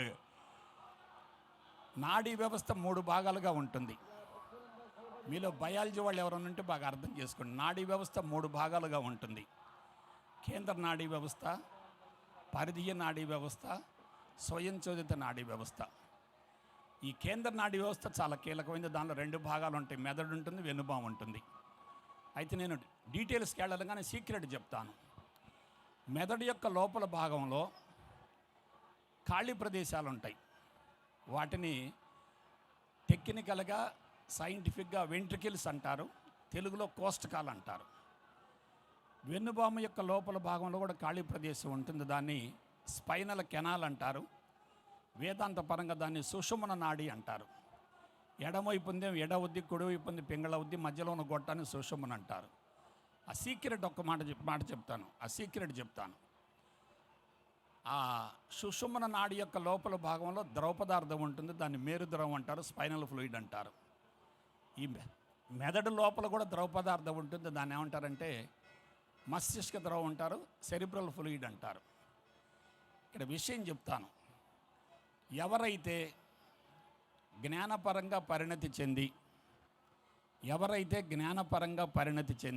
శరీరాన్ని, తలని, మెడని, మూటిని ఒకే లైన్లో ఉంచుతారో, శరీరాన్ని, మెడని, తలని, మూటిని ఒకే లైన్లో ఉంచుతారో ఏమవుద్ది? బ్రెయిన్, వెన్నుపాము 2 కూడా ఒకే లైన్లోకి వచ్చేస్తాయి. అంటే భూమికి లంబకోణంలో ఉంటాయి. అప్పుడు ఏమవుతుందంటే ఈ మేరు ద్రవం, అక్కడ ఉన్నటువంటి మస్తిష్కం 2 కూడా యాక్టివేట్ అవుతాయి. దీనివల్ల ఏమవుతుంది? నర్వస్ సిస్టమ్ బాగా యాక్టివేట్ అవుతుంది, హార్మోన్ సిస్టమ్ యాక్టివేట్ అవుతుంది, ఇమ్యూన్ సిస్టమ్ యాక్టివేట్ అవుతుంది. నేను దాని మీద రీసెర్చ్ చేశాను. ఇంకొక విషయం చెప్తాను. Finest tissue in the entire body ఏంటంటే నర్వస్ సిస్టమ్, అది మెదడులో ఉంటుంది. ఫైనెస్ట్ లిక్విడ్ ఏంటంటే సెరిబ్రోస్పైనల్ ఫ్లూయిడ్, అది ఇప్పుడు నేను చెప్పింది. తర్వాత అతి సున్నితమైనటువంటి కంటికి కనిపించింది ఏమిటంటే ప్యూర్ కాన్షియస్నెస్, శుద్ధ చైతన్యం. ఇంకా ఈ పక్కన పెడుతున్నాను. నేను వీటి మీద ఒక 2 దశాబ్దాలకు పైగా రీసెర్చ్ చేసిన తర్వాత నాలో శారీరక ఉన్నటువంటి జబ్బులు మొత్తం పోయినాయి. ఇక నెక్స్ట్ ఒక మాట చెప్తున్నాను. మానసికంగా 35% మార్పు వచ్చింది నాలో. ఓన్లీ 35% వచ్చింది. ఎందుకంటే ఎమోషన్స్ కానీ, నాస్తికవాదం, హేతువాదం, కమ్యూనిస్టు భావాలు, తర్వాత హెరిడిటరీ టెండెన్సీస్, తల్లిదండ్రుల యొక్క అవలక్షణాలు ఇవన్నీ ఉంటాయి. కాబట్టి అవన్నీ రూట్ అవుట్ అవ్వడానికి టైం పడుతుంది. అయితే ఇంకా 4 లేక 5 సంవత్సరాల్లో నేను మరలా ఇటువంటి సమావేశాలకు వచ్చి మీకు నేను చూపిస్తా, ప్రాక్టికల్గా చూపిస్తా. 4-5 సంవత్సరాలు ఏం జరగబోతుందో నా జీవితంలో ఒకటి చెప్తాను. ఇది ఎగ్జాజరేషన్ కాదు, మిమ్మల్ని మభ్యపెట్టడం కాదు. మనం సమాజానికి సేవలు చేస్తూ ఉంటాం. కొంతమంది భౌతిక సేవలు చేస్తూ ఉంటారు. ఒక మంచి కార్యక్రమానికి, అన్నదానానికో లేదా మరో దానికో సేవలు చేస్తూ ఉంటారు. కొంతమంది మాటపరమైన సేవలు చేస్తూ ఉంటారు, ఓరల్ సర్వీసెస్ అంటారు. అవేం ఫిజికల్ సర్వీసెస్. మూడోది ఏమిటంటే మెంటల్ సర్వీసెస్. ప్రపంచమంతా సుభిక్షంగా ఉండాలి, సర్వే భవంతు సుఖినః, సర్వే సంతు నిరామయ. ఈ విధంగా ప్రపంచం కానీ ఒక వ్యక్తి కానీ సుభిక్షంగా ఉండాలని కోరుకోవటం ఏంటంటే మెంటల్ సర్వీస్. కానీ నాలుగోది ఒకటి ఉంది మిత్రులారా, అదేమిటంటే స్పిరిచువల్ సర్వీస్. ఈ స్పిరిచువల్ సర్వీస్ కనుక వెళ్ళేటట్లయితే మనం ప్రపంచంలో వండర్ సృష్టించవచ్చు. దానికి మార్గం ఏందో రెండు మాటలు చెప్తాను. అదేమిటంటే ముందు మనల్ని మనం ఉద్ధరించుకోవాలి, తర్వాత సమాజంలోకి వెళ్ళాలి. దీనికి భగవద్గీతలో ఒక వాక్యం ఉంది, ఆ వాక్యం చెప్తాను. ఉద్ధరేదాత్మ నాత్మానాం. అది నిన్ను నువ్వు ఉద్ధరించుకుంటే సమాజాన్ని ఉద్ధరించేటటువంటి అర్హతను పొందగలుగుతావు. నిన్ను నువ్వు ఉద్ధరించుకోలేకపోతే సమాజాన్ని ఉద్ధరించేటటువంటి అర్హతను పొందే ప్రసక్తే లేదు. ఇంకొక విషయం చెప్తున్నాను. ధర్మాలు 4 రకాలుగా ఉంటాయి, 4 అంతస్తుల్లో ఉంటాయి. ధర్మం, స్వధర్మం, పరధర్మం, పరమధర్మం. ధర్మం, స్వధర్మం, పరధర్మం, పరమధర్మం. ముందు మనం ధర్మాన్ని గురించి తెలుసుకోవాలి. ధర్మం అంటే ఏమిటి? ప్రకృతిలో దేన్నైనా తీసుకోండి, మరొకదానికి ఉపయోగపడుతుంది. కానీ భూమండలం మొత్తంలో ప్రపంచానికి ఉపయోగపడనటువంటి ఒకే ఒక వ్యక్తి మానవుడు. అది మానవుడు ఉపయోగపడకపోగా మానవుడు నష్టం చేస్తున్నాడు. కాబట్టి ఒక వృక్షాన్ని తీసుకోండి, దాని నుంచి కార్బన్ డైఆక్సైడ్ బయటకు వస్తుంది, ఆక్సిజన్ బయటకు వస్తుంది. కార్బన్ డైఆక్సైడ్ లోపల పోతుంది, ఆక్సిజన్ బయటకు వస్తుంది. అదే ఒక జంతువుని తీసుకోండి, ఆక్సిజన్ లోపల పోతుంది, కార్బన్ డైఆక్సైడ్ బయటకు వస్తుంది. అంటే జంతువు యొక్క కార్బన్ డైఆక్సైడ్ వృక్షాలకు ఉపయోగపడుతుంది, వృక్షాల యొక్క ఆక్సిజన్ జంతువులకు ఉపయోగపడుతుంది. That is mutualism. సహాయం ఉంటుంది, సహకారం ఉంటుంది, సామరస్యం ఉంటుంది, సమన్వయం ఉంటుంది, సహజీవనం ఉంటుంది. కానీ మానవుడికి ఏది అసలు అది? ఎందువల్ల? He is doing everything against nature. అది ప్రతిదీ నేచర్కి అగెనెస్ట్. మీరు చూసుకోండి, ఇవాళ ఈ మైక్ వచ్చింది, this is against nature. Lighting వచ్చింది, అగెనెస్ట్ నేచర్. ఇదంతా టెక్నాలజీ ద్వారా బయటకు వచ్చింది. టెక్నాలజీలో నవీన మానవుడికి 23% ఉపయోగపడుతుంది, కానీ 77% డేంజరస్. అది కాబట్టి మానవుడు ఏం చేశాడు? తన తెలివి మేధా సంపత్తితోటి కృత్రిమైనటువంటి ఇంటెలిజెన్స్ ద్వారా సృష్టి చేసుకున్నాడు. ఈ సృష్టి తనకు శాపమైంది, అది ఇంకా 5-6 ఏళ్ళకి తెలిసిపోతుంది. సో అసలు విషయం ఏంటంటే, ధర్మం తెలుసుకున్న వ్యక్తి ఎలా ఉంటాడంటే మానసికంగా అందరినీ కలుపుకుంటాడు. దాన్ని జీవితానికి అప్లై చేసుకుంటే స్వధర్మం అంటారు. స్వధర్మం పాటిస్తూ 10 మందికి చెప్పగలిగితే, 10 మందికి చూపించగలిగితే, 10 మందికి నిరూపించగలిగితే దాన్ని పరధర్మం అంటారు. అసలు ఈ 3 ధర్మాలు మాయను వదిలేసామనుకోండి, అదే పరమధర్మం అంటే. కాబట్టి ఇంతకంటే ఎక్కువ చెప్పను నేను. ఎందుకంటే ఒక విషయం మాత్రం చెప్తున్నాను. మానవ జీవితానికి అర్థం పరమార్థం చేకూరి పరిపూర్ణత్వం సిద్ధించాలంటే ఆధ్యాత్మిక మార్గం తప్ప వేరే ప్రత్యామ్నాయం లేదు లేదు లేదు. ఎవరు ఎక్కడ తిరిగినా చిట్ట చివరికి ఈ మార్గానికి చేరవలసిందే. ముందుగా ప్రవేశించిన వాళ్ళు తప్పనిసరిగా లబ్ధి పొందుతారు, ఆలస్యంగా ప్రవేశించినటువంటి వాళ్ళు తీవ్రంగా నష్టపోతారు. అలా లబ్ధి పొంది అనుభవాన్ని పొందినటువంటి వ్యక్తి మీ ఎదురుగా ఉన్నాడు, భిక్షమయ్య గురూజీయే, వేరే ఇంకేం లేదు. మీరు నన్ను కూడా గుడ్డిగా నమ్మబాకండి. ఇంకొక 4 సంవత్సరాలు చూడండి, తొందర ఏం లేదు. ఎందుకంటే నేను లేని జబ్బు లేదు, ఇప్పుడు నాకున్న జబ్బే లేదు. పైసా ఖర్చు పెట్టలేదు, కఠోరంగా సాధన చేయలేదు, రుచులు అణుచుకోలేదు, కుటుంబానికి దూరంగా ఉండలేదు, హిమాలయాలకు వెళ్ళలేదు, ప్రవచనాలు పెద్దగా వినలేదు, ప్రసంగాలు పెద్దగా వినలేదు. ఆటోమేటిక్ మార్పు వస్తూ ఉంది. ఎందుకు వస్తుంది? ఒక విజన్ పెట్టుకుంటే చాలు. ఆధ్యాత్మికతని శాస్త్రీయ పందాలో హేతుబద్ధంగా కనుక మనం విశ్లేషించుకుంటే బాడీ మొత్తం మార్పు వచ్చేస్తుంది. ఇవాళ మనోళ్ళంతా కారు పంపిస్తామన్నారు, నా కారు వద్దేం వద్దు, బస్సులో వస్తానని చెప్పే. ఎందుకంటే బస్సులో వస్తే ఒళ్ళు హోనం అయిపోద్ది, అదే మెడిటేషను. ఏముంది అక్కడ? ఒళ్ళు హోనం అయిపోయింది అనుకోండి, బాగా గాఢ నిద్ర పట్టుద్ది. చూసుకోండి, కారులో కూర్చుంటే ఏముంది, ఒళ్ళంతా నొప్పులు వస్తాయి. ఒకప్పుడు మా ఊరు నుంచి ఒక 5 కిలోమీటర్ దూరంలో పిడుగురాళ్ళని ఒక ఊరుంది. ఆ ఊరికి డెలివరీ కావాల్సిన వాళ్ళని తీసుకెళ్తూ ఉండేవాళ్ళు. ఆర్టీసీ ఎర్ర బస్సులో తీసుకెళ్తూ ఉంటే ఆర్టీసీ బస్సులు బాగా ఊగుతూ ఉంటాయి. ఈ అదునుడికి వీటికి వాళ్ళకి ఆటోమేటిక్గా డెలివరీ అయిపోతారు వాళ్ళు. కాబట్టి ఏమీ లేదు, శరీరాన్ని సుఖపెట్టి ఇంద్రియాల వినోదం కోసం పరితపిస్తూ ఎంత సాధన చేసినా సాధన మొత్తం బొడిదలు పోసిన పన్నీరే. కాబట్టి నా సలహా ఏమిటంటే, రాబోయే 10 సంవత్సరాలు ప్రపంచానికి అతిగడ్డు కాలం. రాబోయే 10 సంవత్సరాలు ప్రపంచానికి అతిగడ్డు కాలం. హిట్ కొట్టారంటే అన్ని దోమలు చచ్చిపోతాయి. విశ్వమేం ఆపద అది. విశ్వమే కూడా పోతాడు అందులో గ్యారంటీగా. ఇవాళ యుద్ధం జరుగుతూ ఉంది. ఒక పక్క భారతీయులంతా అల్లాడిపోతున్నారు. అదే ప్రపంచ యుద్ధంగా మారిపోయింది అనుకోండి, ఏమవుతుంది ఆలోచించండి ఒకసారి. అదే ప్రపంచ యుద్ధంగా మారిందంటే ఇక మనకేమిటి, మన పరిస్థితి ఏమిటి? ఎక్కడో ఉండి బాంబులు వేస్తారు. అందులో టెక్నాలజీ బాగా అద్భుతంగా వచ్చింది. సో మనం ఏం చేయాలంటే టెక్నాలజీ మించినటువంటి స్పిరిచువాలిటీని డెవలప్ చేసగలగాల. టెక్నాలజీని మనం తొలగించలేము, కానీ స్పిరిచువాలిటీ కనుక సప్లిమెంట్ అయితే టెక్నాలజీ యొక్క తీవ్రత తగ్గిపోద్ది. దీనికి ఒక చిన్న ఎగ్జాంపుల్ చెప్తాను. ఐన్స్టీను ఆటం బాంబును కనిపెట్టాడు. కనిపెట్టబోయే ముందు రాజుగారి యొక్క ఆదేశంతో నువ్వు కనిపెట్టకపోయేటట్లయితే నిన్ను చంపేస్తానన్నాడు. ఐన్స్టీన్ని బెదిరించాడు. ఐన్స్టీన్ నిద్ర మానుకొని, ఆహారం మానుకొని, విశ్రాంతి లేకుండా ఆలోచించి ఆటం బాంబు కనిపెట్టాడు. ఆటం బాంబును కనిపెట్టిన రోజు ఆయన కేరింతలు కొట్టి ఎగిరాడు, బజార్లమ్మటి ఎగిరాడు, బట్టలు లేకుండా కూడా. ఆ తర్వాత అదే ఆటం బాంబుని హీరోషిమా నాగసాకి మీద ప్రయోగించినప్పుడు పిచ్చివాడై మెంటలొచ్చి జుట్టు పీక్కున్నాడు. ఆయన ఒక్క మాట చెప్పాడు, భారతదేశపు ఆధ్యాత్మికతను గురించి చివరి దశలో రీసెర్చ్ చేశాడు ఆయన. భారతదేశపు ఆధ్యాత్మికతను గురించి చివరి దశలో రీసెర్చ్ చేశాడు ఆయన. చేసి ఆయన చెప్పింది ఏంటంటే, science without spirituality is blind, spirituality without science is lame, if both are match together we can create wonders in this world అన్నాడు.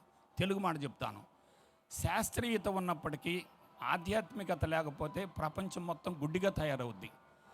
ఆధ్యాత్మికత ఉన్నప్పటికీ సైన్స్ లేకపోతే అది పాక్షికంగా ఉంటుంది, కుంటుతూ ఉంటుంది. రెంటిని సమన్వయం చేస్తే చాలా బాగుంటుందని చెప్పాడు. నేను ప్రతిదీ కూడా సమన్వయం చేసుకొని హేతుబద్ధంగా శాస్త్రయుక్తంగా ఎప్పుడైతే అన్వయించుకున్నానో నాలో మార్పు వచ్చింది. కాబట్టి బిడ్డలారా, నా సలహా ఏమిటంటే, ఎందుకో జీవితం వచ్చింది, ప్రపంచం సంక్షోభంలో పడుతుంది. ప్రపంచం సంక్షోభంలో పడదని చెప్పి మనం ఎవరిని నిందించొద్దు, ఎవరి మీద వ్యతిరేకత పెట్టుకోవద్దు. చెడ్డవాడు చెడు పని చేస్తుంటాడు, మంచి వాళ్ళకి మంచి అవకాశం వస్తుంది కదా. మనం ఏం చేయాలి? ఈ ఆధ్యాత్మికతని పత్రిజిగ లాంటి మహానుభావులు అందరూ కూడా ఇవాళ ప్రచారం బాగా చేస్తున్నారు. నేను పత్రిజి గారిని ఒకసారి అడిగాను, మీలాంటి వ్యక్తి నాయకత్వం తీసుకోండి, అన్ని సంస్థలను కలుపుదాం, ఒక క్రోడీకరిద్దామని చెప్పంటే మంచి ఐడియా అని చెప్పి అన్నారు. నన్ను అభినందించారు కూడా. రాబోయే రోజులలో ఆధ్యాత్మిక విప్లవం వస్తుంది. భారతదేశానికి ప్రపంచంలో మంచి గుర్తింపు వస్తుంది. ఎప్పుడు మనం సైన్స్ పరమైనటువంటి అంశాలను ఆధ్యాత్మికతకు జోడించినప్పుడు మాత్రమే ప్రపంచంలో నిలబడగలుగుతాం. ఆ విధంగా ఒక వినూత్న పంథాలో ఆధ్యాత్మికతను కూడా మనం తెలుసుకొని అనుభవించి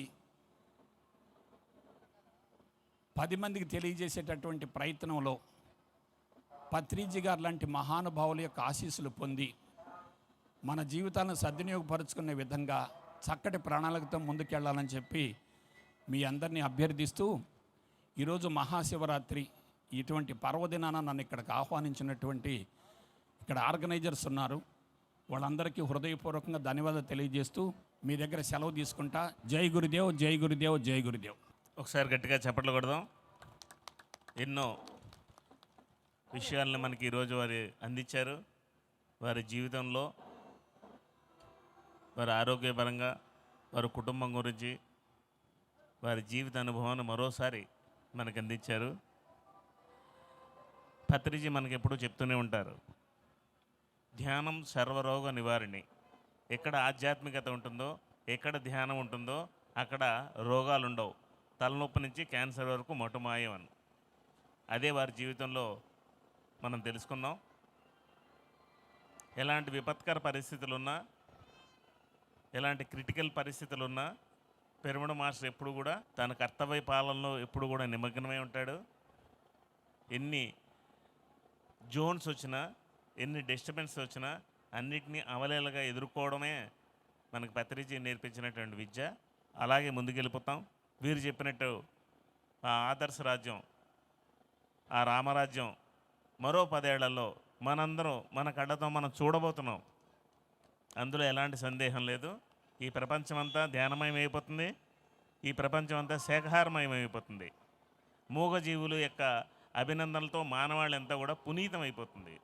అది తొందరలోనే మనం చూస్తాం. మరి ఈ సందర్భంగా ఒంగోలు ప్రకాశం జిల్లాలో ఆధ్యాత్మిక చైతన్యానికి, పిఎస్ఎస్ఎం ప్లాట్ఫామ్కి ప్రతి మండలంలో ఈరోజు ధ్యాన కేంద్రాలు వెలిసాయంటే దానికి సిద్ధావర్ కుటుంబమే. ప్రారంభంలో వారి ఆఫీస్ మీద చిన్న పిరమిడ్ కట్టి అక్కడి నుంచి ప్రారంభించినటువంటి ప్రకాష్ గారి యొక్క ప్రస్థానం ఈరోజు పశ్చిమ గోదావరి జిల్లాలో ఎంత అద్భుతంగా ఈ పిఎస్ఎస్ఎం ప్లాట్ఫామ్ వేళ్ళూనుకుని ఉంది అంటే అది నిజంగా వారి యొక్క కృషి.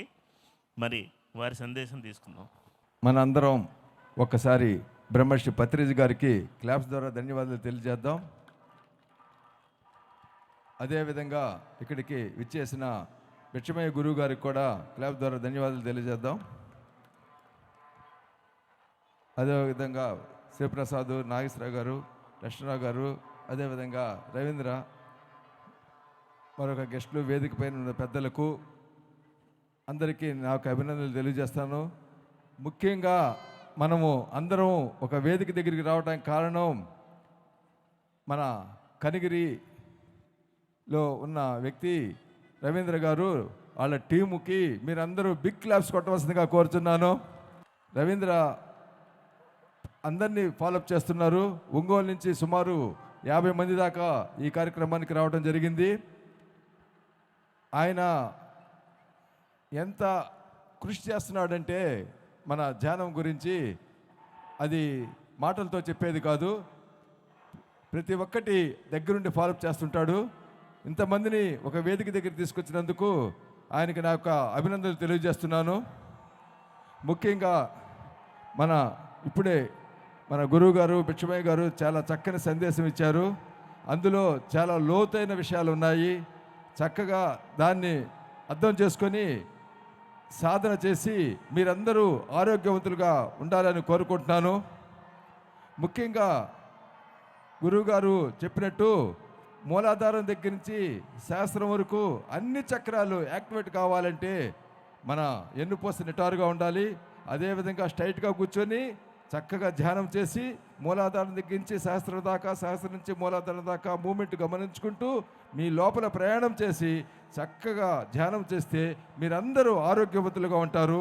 చక్కగా ధ్యానం చేసి ప్రతి ఒక్కళ్ళు ఆరోగ్యవంతులుగా ఉండాలని కోరుకుంటున్నాను. అదేవిధంగా తెలియని వారికి కూడా ఈ ధ్యానం గురించి తెలియజేసి దీనిలో ఉన్న ఆనందాన్ని, ఆరోగ్యాన్ని 10 మందికి మీరు పంచితే మీరు కూడా ఎంతో ఆనందంగా ఉంటుంది. మనము ఎంత డబ్బు సంపాదించినా కూడా పొందిన ఆనందం చక్కగా ఒక ధ్యానం గురించి 10 మందికి తెలియజేస్తే అందులో ఎంతో ఆనందాన్ని పొందగలుగుతాం. అందువల్ల దానిలో ఉన్న పవర్ అనేది తెలియాలంటే మీరు సాధన అనేది చేయాలి. సాధన చేసి మీరు తెలుసుకొని 10 మందికి తెలియజేయండి, ఎంతో ఆనందిస్తారు. 10 మందిని ఆరోగ్యవంతులు చేశామంటే ఈ జన్మకు అది చాలు మనకి.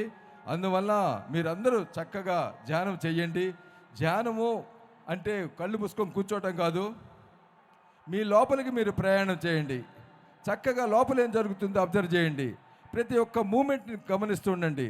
ఎరుకుతో ఉండాలి, నిద్రలో కాదు. కళ్ళు మూసుకున్నాం కదా నిద్రపోవటం కాదు, ఎరుకుతో ఉండాలి, ఎక్కువ టైం ఉండాలి.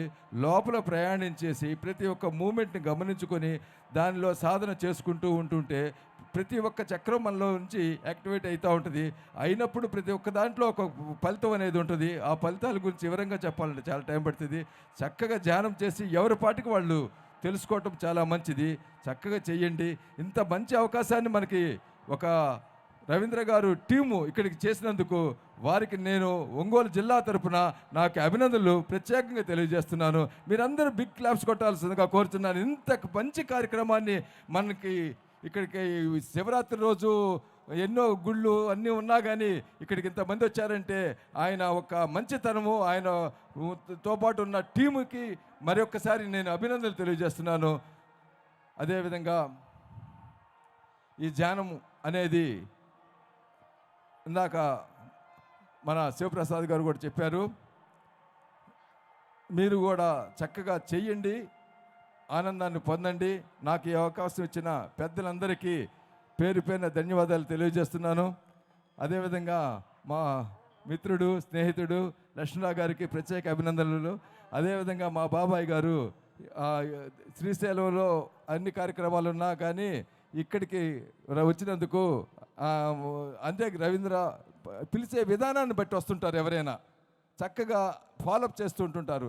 అందువల్ల ఆయనకి ఇక్కడికి వచ్చినందుకు ఆయనకి, అదేవిధంగా గురువు గారికి బెచ్చమే గురువు గారికి, శివప్రసాద్ గారికి, అదేవిధంగా కృష్ణారెడ్డి గారికి, సర్వతమ్మ గారికి, వేదిక పైన ఉన్న పెద్దలందరికీ, ఇక్కడికి విచ్చేసిన ధ్యానులందరికీ నా జిల్లా తరపున నేను ప్రత్యేక అభినందనలు తెలియజేసుకుంటూ సెలవు తీసుకుంటాను. Thank you very much Prakash గారు. చాలా చక్కటి స్ఫూర్తినిచ్చారు. పత్రిజీని 2 సంవత్సరాల క్రితం ఈ ప్రాంతానికి తీసుకొచ్చింది మన రవీంద్ర. బెంగళూరులో ఉంటారు, ఇక్కడే పుట్టారు, ఈ ప్రాంతంలోనే. మరి ఇక్కడికి రావడానికి, ఈ క్షేత్రాన్ని చూపించడానికి 12 ఏళ్ళు కడప జిల్లా నుంచి ఇక్కడికి వచ్చి ఈ ఆశ్రమాన్ని ఎస్టాబ్లిష్ చేసినటువంటి ఈ స్వామీజీ దంపతులు మెయిన్ వీళ్ళిద్దరే కీలకం.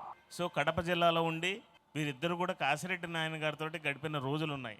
వారు ఇచ్చినటువంటి ఒకే ఒక్క మెసేజ్ తీసుకుని దూరంగా వెళ్ళి అన్నదానం చేయని చెప్పారంట.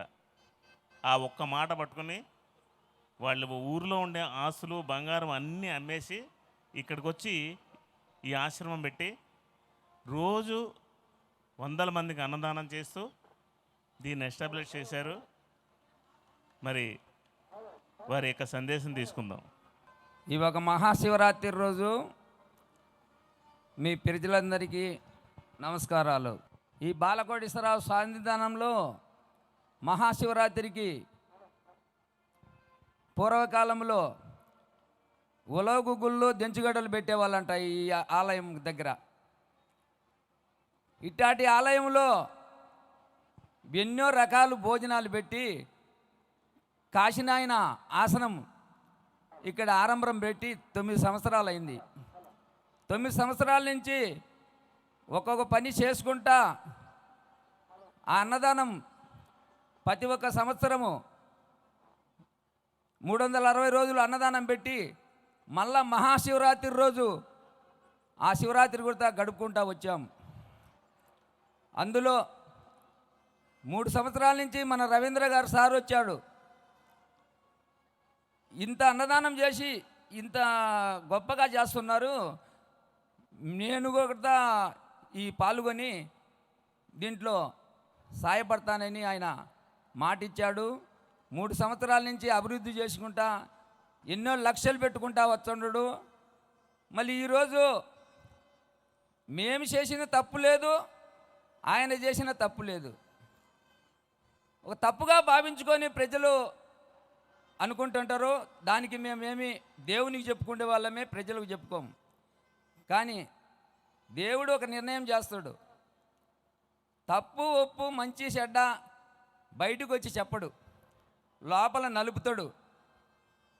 ఎవరినైనా కానీ తప్పుంటే ఎవరినైనా లోపల నలిపేస్తాడు దేవుడు. గుర్తుపెట్టుకోర్రి, ప్రపంచంలో ఎవరే కానీ తప్పు చేయొచ్చు, తప్పులు ఎన్నో ఉంటాయి. కానీ తప్పు ఒప్పని మనం ఎవరిని నిర్ణయం మనము విమర్శించేదానికి కాదు. మాది ఊరు కాదని ఈరోజు నన్ను అన్నారు. ఏ ఊరికైనా వెళ్ళిపోయి మనము పెద్ద పెద్ద గొప్ప కార్యక్రమాలు చేస్తాం, గొప్ప భూములు కొంటాం, గొప్పగా అపార్ట్మెంట్లు కట్టిస్తాం. మా ఊరు మీ వెళ్ళిపోమనే వారికి లేదు, హక్కు లేదు. తెలియక ఎన్నో మాటలు మాట్లాడుతుంటారు, దానికి తెలియజెప్తాము, అమాయకులం కాదు. కానీ ఈ గొప్ప కార్యక్రమంలో నేను చెప్పే మాట, మహాశివరాత్రి రోజు కూర్చోబెట్టి కుర్చీలేసి ధ్యానం చేస్తున్నామంటే ఇది మహాపత్రి సార్దే ఈ వరం. ఈ వరం కాపాడుకుంటే మంచిగానే ఉంటుంది, మనం మంచి మార్గంలోకి వచ్చినట్టే అనుకుంటాం. ఆ రోజు కాశిరెడ్డి నాయన ధ్యానం చేసుకోమని అంటే ధ్యానం తెలియదు. నాయన తపస్సు అంటే ఏందో, తపస్సు అంటే అంటున్నారు కొండల్లో కూర్చుంటారంటారు, అది కూడా తెలియదు. అటాటోళ్ళు ఈరోజు ఎంతోమంది ధ్యానం లేకొచ్చారు. ఎంతోమంది తెలుసుకోవాల్సింది ఇంకా చాలా ఉంది. ఈ ఆలయం అంతా మంచిగా అభివృద్ధి అయ్యేదానికి ఎన్నో కార్యక్రమాలు చేయాలని మనం నిర్ణయించుకొని బ్రహ్మశ్రీ పత్రికాన్ని కూడా రావాలని మేము తలుచుకొని సరస్వతి అమ్మ ఆయన్ను సార్ ఇక్కడ గొప్పగా ఉంటుంది, చాలామంది జనాలు వస్తుంటారు, దీన్ని అభివృద్ధి చేయాలా, హైలైట్గా చేయాలని అనుకొని మనం ఆరంభం పెట్టాము. దీంట్లో ఏమీ తప్పు లేదు. దయచేసి మీరందరూ ధ్యానం చేసుకోవచ్చు. దయచేసి మహాశివరాత్రి రోజు ఈ బాలకోటేశ్వరరావు ఆలయంలో ఒక రాత్రి మీరు జాగారం చేస్తే మనం ఎన్నో పాపాలు చేసినవన్నీ కూడా మహాశివరాత్రి రోజు పాలు పంచుకున్నట్టు వెళ్ళిపోతాయంట. దాని గురించి మీరు సంతోషంగా భోజనాలు తిని ధ్యానం చేసి పవిత్రంగా ఉండాలని మరీ కోరుతున్నాం. జై బాలకోటేశ్వర స్వామికి, జై బ్రహ్మశ్రీ పత్రి గారికి, జై కాశీ ఈశ్వరునికి. థ్యాంక్ యూ స్వామి. ఒక్క నిమిషం. సత్యవాది లోక విరోధి అన్నారు. నిజం చెప్పేవాడిని సమాజం ఎప్పుడు అలాగే చూస్తుంది. మన సమాజం గురించి చూడకూడదు. దయానంద సరస్వతి ఆర్య సమాజ స్థాపకుడు నిజం చెప్తూ ఉంటే తట్టుకోలేని సమాజం సీసం కరిగించి ఆయనకి ఇచ్చేసి చంపేసింది. సో నిజం చెప్పేవాడు, సత్యం చెప్పేవాడు లోకంలో ఎప్పుడు కూడా విరోధిగానే ఉంటాడు. అలాంటి లోకంతో మనకు సంబంధం లేదు. నీకు కావాల్సినంత పిరమిడ్ ప్రపంచం వెనకాల ఉంది. You don't worry. నీకు అన్నీ ఎలా కావాలో అవన్నీ అలా జరుగుతాయి. సరస్వతమ్మ ఇందాక మధ్యాహ్నం నుంచి నేను ఆవిడతో మాట్లాడుతుంటే ఆ కాశిరెడ్డి నాయన గారితో ఉన్న అనుభవాలు చెప్తుంది. ఒక్కొక్కటి అసలు కాంతి శరీరాలతో ఆమెకు వచ్చి ఇచ్చినటువంటి మాస్టర్ల అనుభవాలన్నీ చెప్పాలి అంటే ఒక రాత్రి సరిపోదు. మీ అందరూ సమయం దొరికింది అంటే ఆవిడ కిందకి దిగిన తర్వాత ఆవిడ కూర్చోబెట్టి చెప్పించుకోండి. ఎన్ని విశేషమైన అనుభవాలు ఉన్నాయో. రోడ్డు మీద వెళ్తున్నప్పుడు ఆ కాంతి శరీరాలతో పెద్ద పెద్ద యోగీశ్వర్లందరూ వచ్చి వాళ్ళు ఈమెతో మాట్లాడి చెప్పి మళ్ళీ ఆ భూమిలోకి వెళ్ళిపోయినప్పుడు ఆ నేల మీద కాంతి కూడా కొద్దిసేపు ఉంటే అక్కడే ఉండి ధ్యానం చేసుకుంటూ అనేక రకాల విషయాలు, అనేక రకాల అనుభవాలు ఉన్నాయి మహాతల్లి దగ్గర. మరి ఆవిడ సందేశం తీసుకుందాం. అందరికీ నమస్కారము. బాలకోటేశ్వర స్వామి ఆలయంలో కూర్చొని ఇంతమంది చూస్తుంటే ఇది కార్యక్రమం అసలు ఆ శివుడు పైన ఏం చేస్తుంటాడు, ఎంత ఆనందిస్తుంటాడో. నా భక్తులు వచ్చి ఇంత బాగా ధ్యానం చేస్తున్నారు అని ఆయన బాగా సంతోషిస్తుంటాడు. ఇక్కడ పక్కన ప్రోగ్రాం చూస్తుంటే చాలా బాధగా ఉంది. ఆ పక్కన శబ్దం వింటుంటే నాకు అసలు చాలా బాధగా ఉంది. ఇంత మంచి తేజీ కట్టుకొని ఇంత మంచిగా ప్రోగ్రాం చేసుకున్నామని నెల నుంచి దీని గురించి అనుకుంటుంటే ఈ పక్కన ప్రోగ్రాంలకు మాకు చాలా బాధగానే ఉంది చెప్పుకోవాలని అనుకుంటే. ధ్యానం అందరు చేయండి అమ్మా, మంచి పని అది. మంచిగా అన్నీ మనకు అన్ని అష్టైశ్వరాలు అన్నీ వస్తాయి ధ్యానం చేస్తే. మనిషికి 3 పనులు చేయాలి. 3 పనులు ఏంటంటే ధ్యానం చేస్తే అష్టైశ్వరాలు వస్తాయి, అన్ని ఆరోగ్యాలు అన్నీ బాగుంటాయి. దానం చేస్తే మనం చనిపోయేటప్పుడు సీమ కుట్టినంత నొప్పి లేకుండా విష్ణునారాయణమూర్తి వైకుంఠాన్ని తీసుకుపోతాడంట. ధర్మం చేస్తే ఏం జరుగుతుందంటే మనం ఇక్కడ ధర్మం చేసి ఒక కొట్లాడుకుంటుంటారు ఎవరన్నా. ధర్మం చేస్తే ఇక్కడ మనము ఆ ధర్మం అనేది అందరికీ బాగా మంచి పనులు చేసి మన ఇంటికి వెళ్తే మన ఇంట్లో ఏమవుతుందంటే మన ఇంట్లో కూడా ధర్మంగా ఉంటుంది. ఇక్కడ అన్యాయం చేసి ఇంటికి పోతే మన ఇంట్లో కూడా అన్యాయంగానే ఉంటుంది. మనకు ధ్యానము, ధర్మము, దానము ఇవన్నీ చేసుకుంటారా అండి? ధ్యానానికి మించిన ధర్మము, దానము ఏమి లేవు. అన్నీ మంచి పనులే చేయండి అందరు కలిసి. ధ్యానం అంటే చాలా పవిత్రమైంది. ఇప్పుడిప్పుడే అందరు తెలుసుకుంటారు ధ్యానంలో ఎంత శక్తి ఉంది, ఎన్ని జబ్బులు పోతున్నాయి, ఎన్ని కష్టాలు నిలవేరుస్తున్నాయి. మాకు తెలుసు ఆ ధ్యానంలో ఉండే సారం ఏందో. అసలు ఆ పత్రిజీ గురువు గారు ఈరోజు రాలేదంటే అసలు మాకు ఒక పక్క చాలా బాధగానే ఉంది. ఆ గురువు గారిని మేమే మనస్ఫూర్తిగా ఇక్కడికి రమ్మని పిలుచుకున్నాము. రవీంద్ర సారు మాకు పెద్ద కొడుకు అని నేను ఫస్ట్ నుంచి చెప్తానే ఉండా. ఆయన ఇన్ని కార్యక్రమాలు చేస్తున్నాడు. 10 సంవత్సరాలు అయింది మేము ఇక్కడికి వచ్చి ఆశ్రమం కట్టించుకొని. ఆయన వచ్చి 4-5 సంవత్సరాలు అయింది. అందరం కలుసుకొని ఇదంతా చాలా కనిగిరి మాస్టర్స్ అంతా మనకు సాయంగా ఉండి అన్ని పనులు చేస్తున్నారు. ఇప్పుడు అన్నదానంగా అయితేనేమి, ధ్యానదానం అయితేనేమి అన్నీ కలిసి చేసుకుంటున్నాము. ఇలాగా ముందు బాగా ఉండాలని, ఆ బాలకోటేశ్వర స్వామి ఆశీర్వాదాలు ఉండాలని మేము ఎప్పుడూ బాలకోటేశ్వర స్వామి ఆయనకి ఇంత బాగా ధ్యానం చేస్తే నెయ్యి అభిషేకం, పాలాభిషేకం చేసినట్టు ఉంటుందని ఆ భగవంతుడు నా మనస్ఫూర్తిగా చెప్తున్నాడు. మీరు అందరు ధ్యానం చేయండి, అందరికీ మంచి జరుగుతుంది. ధ్యానంలో ఇప్పుడు ఈ రోజులలో ధ్యానము మనకు అవసరము. ఈ మాంసాహారాలు మానేసి ఏం తినకుండా ఉంటే ప్రతి ఒక్క జంతువు మనల్ని ప్రేమిస్తుంది. అన్నీ ఏ చెట్టు అయినా ఏ జంతువు అయినా అన్ని ప్రతి ఒక్కటి పానం తీయకుండా మనం పెంచుకుంటే అయ్యే మనకు శ్రీరామ రక్షగా అని ఉంటాయి. అందరు ధ్యానం చేయండి. ధ్యానంలోనే చాలా శక్తి ఉంది. మా పిల్లలందరికీ ధ్యానం చేస్తే జాబులు వచ్చినాయి. ధ్యానంలో చాలా శక్తి ఉంది. కాసినాయని చెప్పేవాడు, ధ్యానం చేయండి రా, ఊరుకుండకుండా ధ్యానం చేసుకొని రా అని 100 సార్లు చెప్పేది, మేము వినేది. ధ్యానం అంటే ఏంటని అనుకున్నాం. ఈరోజు పత్రి సార్ దయ వల్ల ఈ ధ్యానం అనేది బయటకు వచ్చింది. రవీంద్ర సార్ చెప్పాడు, అన్నదానం కాదమ్మా ధ్యానదానం కూడా చేయండి అమ్మా అని. ఆ అన్నదానము ఈ ధ్యానదానము ఈ రెండే మనకు అవసరము. ధ్యానం చేయాలా, దానం చేయాలా, ప్రతి ఒక్కరిని ప్రేమించుదాం. ఎవరికి తగాదులు ఏం అవసరం లేదు. మనం ఉండేది 3 రోజులే బతికేది. ఈ 3 రోజులు బతికేదానికి కాసినాయని అంటాడు, ఎందుకురా నువ్వు 4 రోజులు బతికేదానికి ఇంత ఆరాటం ఎందుకు? ప్రతి ఒక్క పని మంచిగా చేసుకోండి, పెద్దలు ఆశీర్వదించుకొని పనులు చేసుకోండి అని కాసినాయని చెప్పాడు. కాసినాయన్ని 100 సార్లు చూసాము. కాసినాయన 12 సంవత్సరాలు గరుడాద్రి కొండ మీద తపస్సు చేశాడు. తపస్సు అంటే ధ్యానము. ఆయన 12 సంవత్సరాలు ధ్యానం చేసి 13వ సంవత్సరం నరసింహస్వామి ప్రత్యక్షమయ్యాడంట. ప్రత్యక్షమై ఏం చేశాడు, నాయనా నీ తపస్సు అయిపోయింది, నీకు ఏం వరం కావాలో కోరుకో నాయనా అని నరసింహస్వామి అన్నాడంట. నాకు ఏ వరాలు వద్దు నాయనా, నువ్వేది చెప్తే అది నిర్ణయం చేసుకుంటానని కాసినాయన అంటే, చెప్పు నాయనా అని నరసింహస్వామిని కాసినాయన అడిగాడంట. పాడుపడిన శివాలయాలు బాగా చేసి నిత్య అన్నదానం చేసి నీ నోటి వాక్యం సత్యమై నిత్యమై నిలుసుకాక అని చెప్పి నరసింహస్వామి మాయమైపోయిందంట.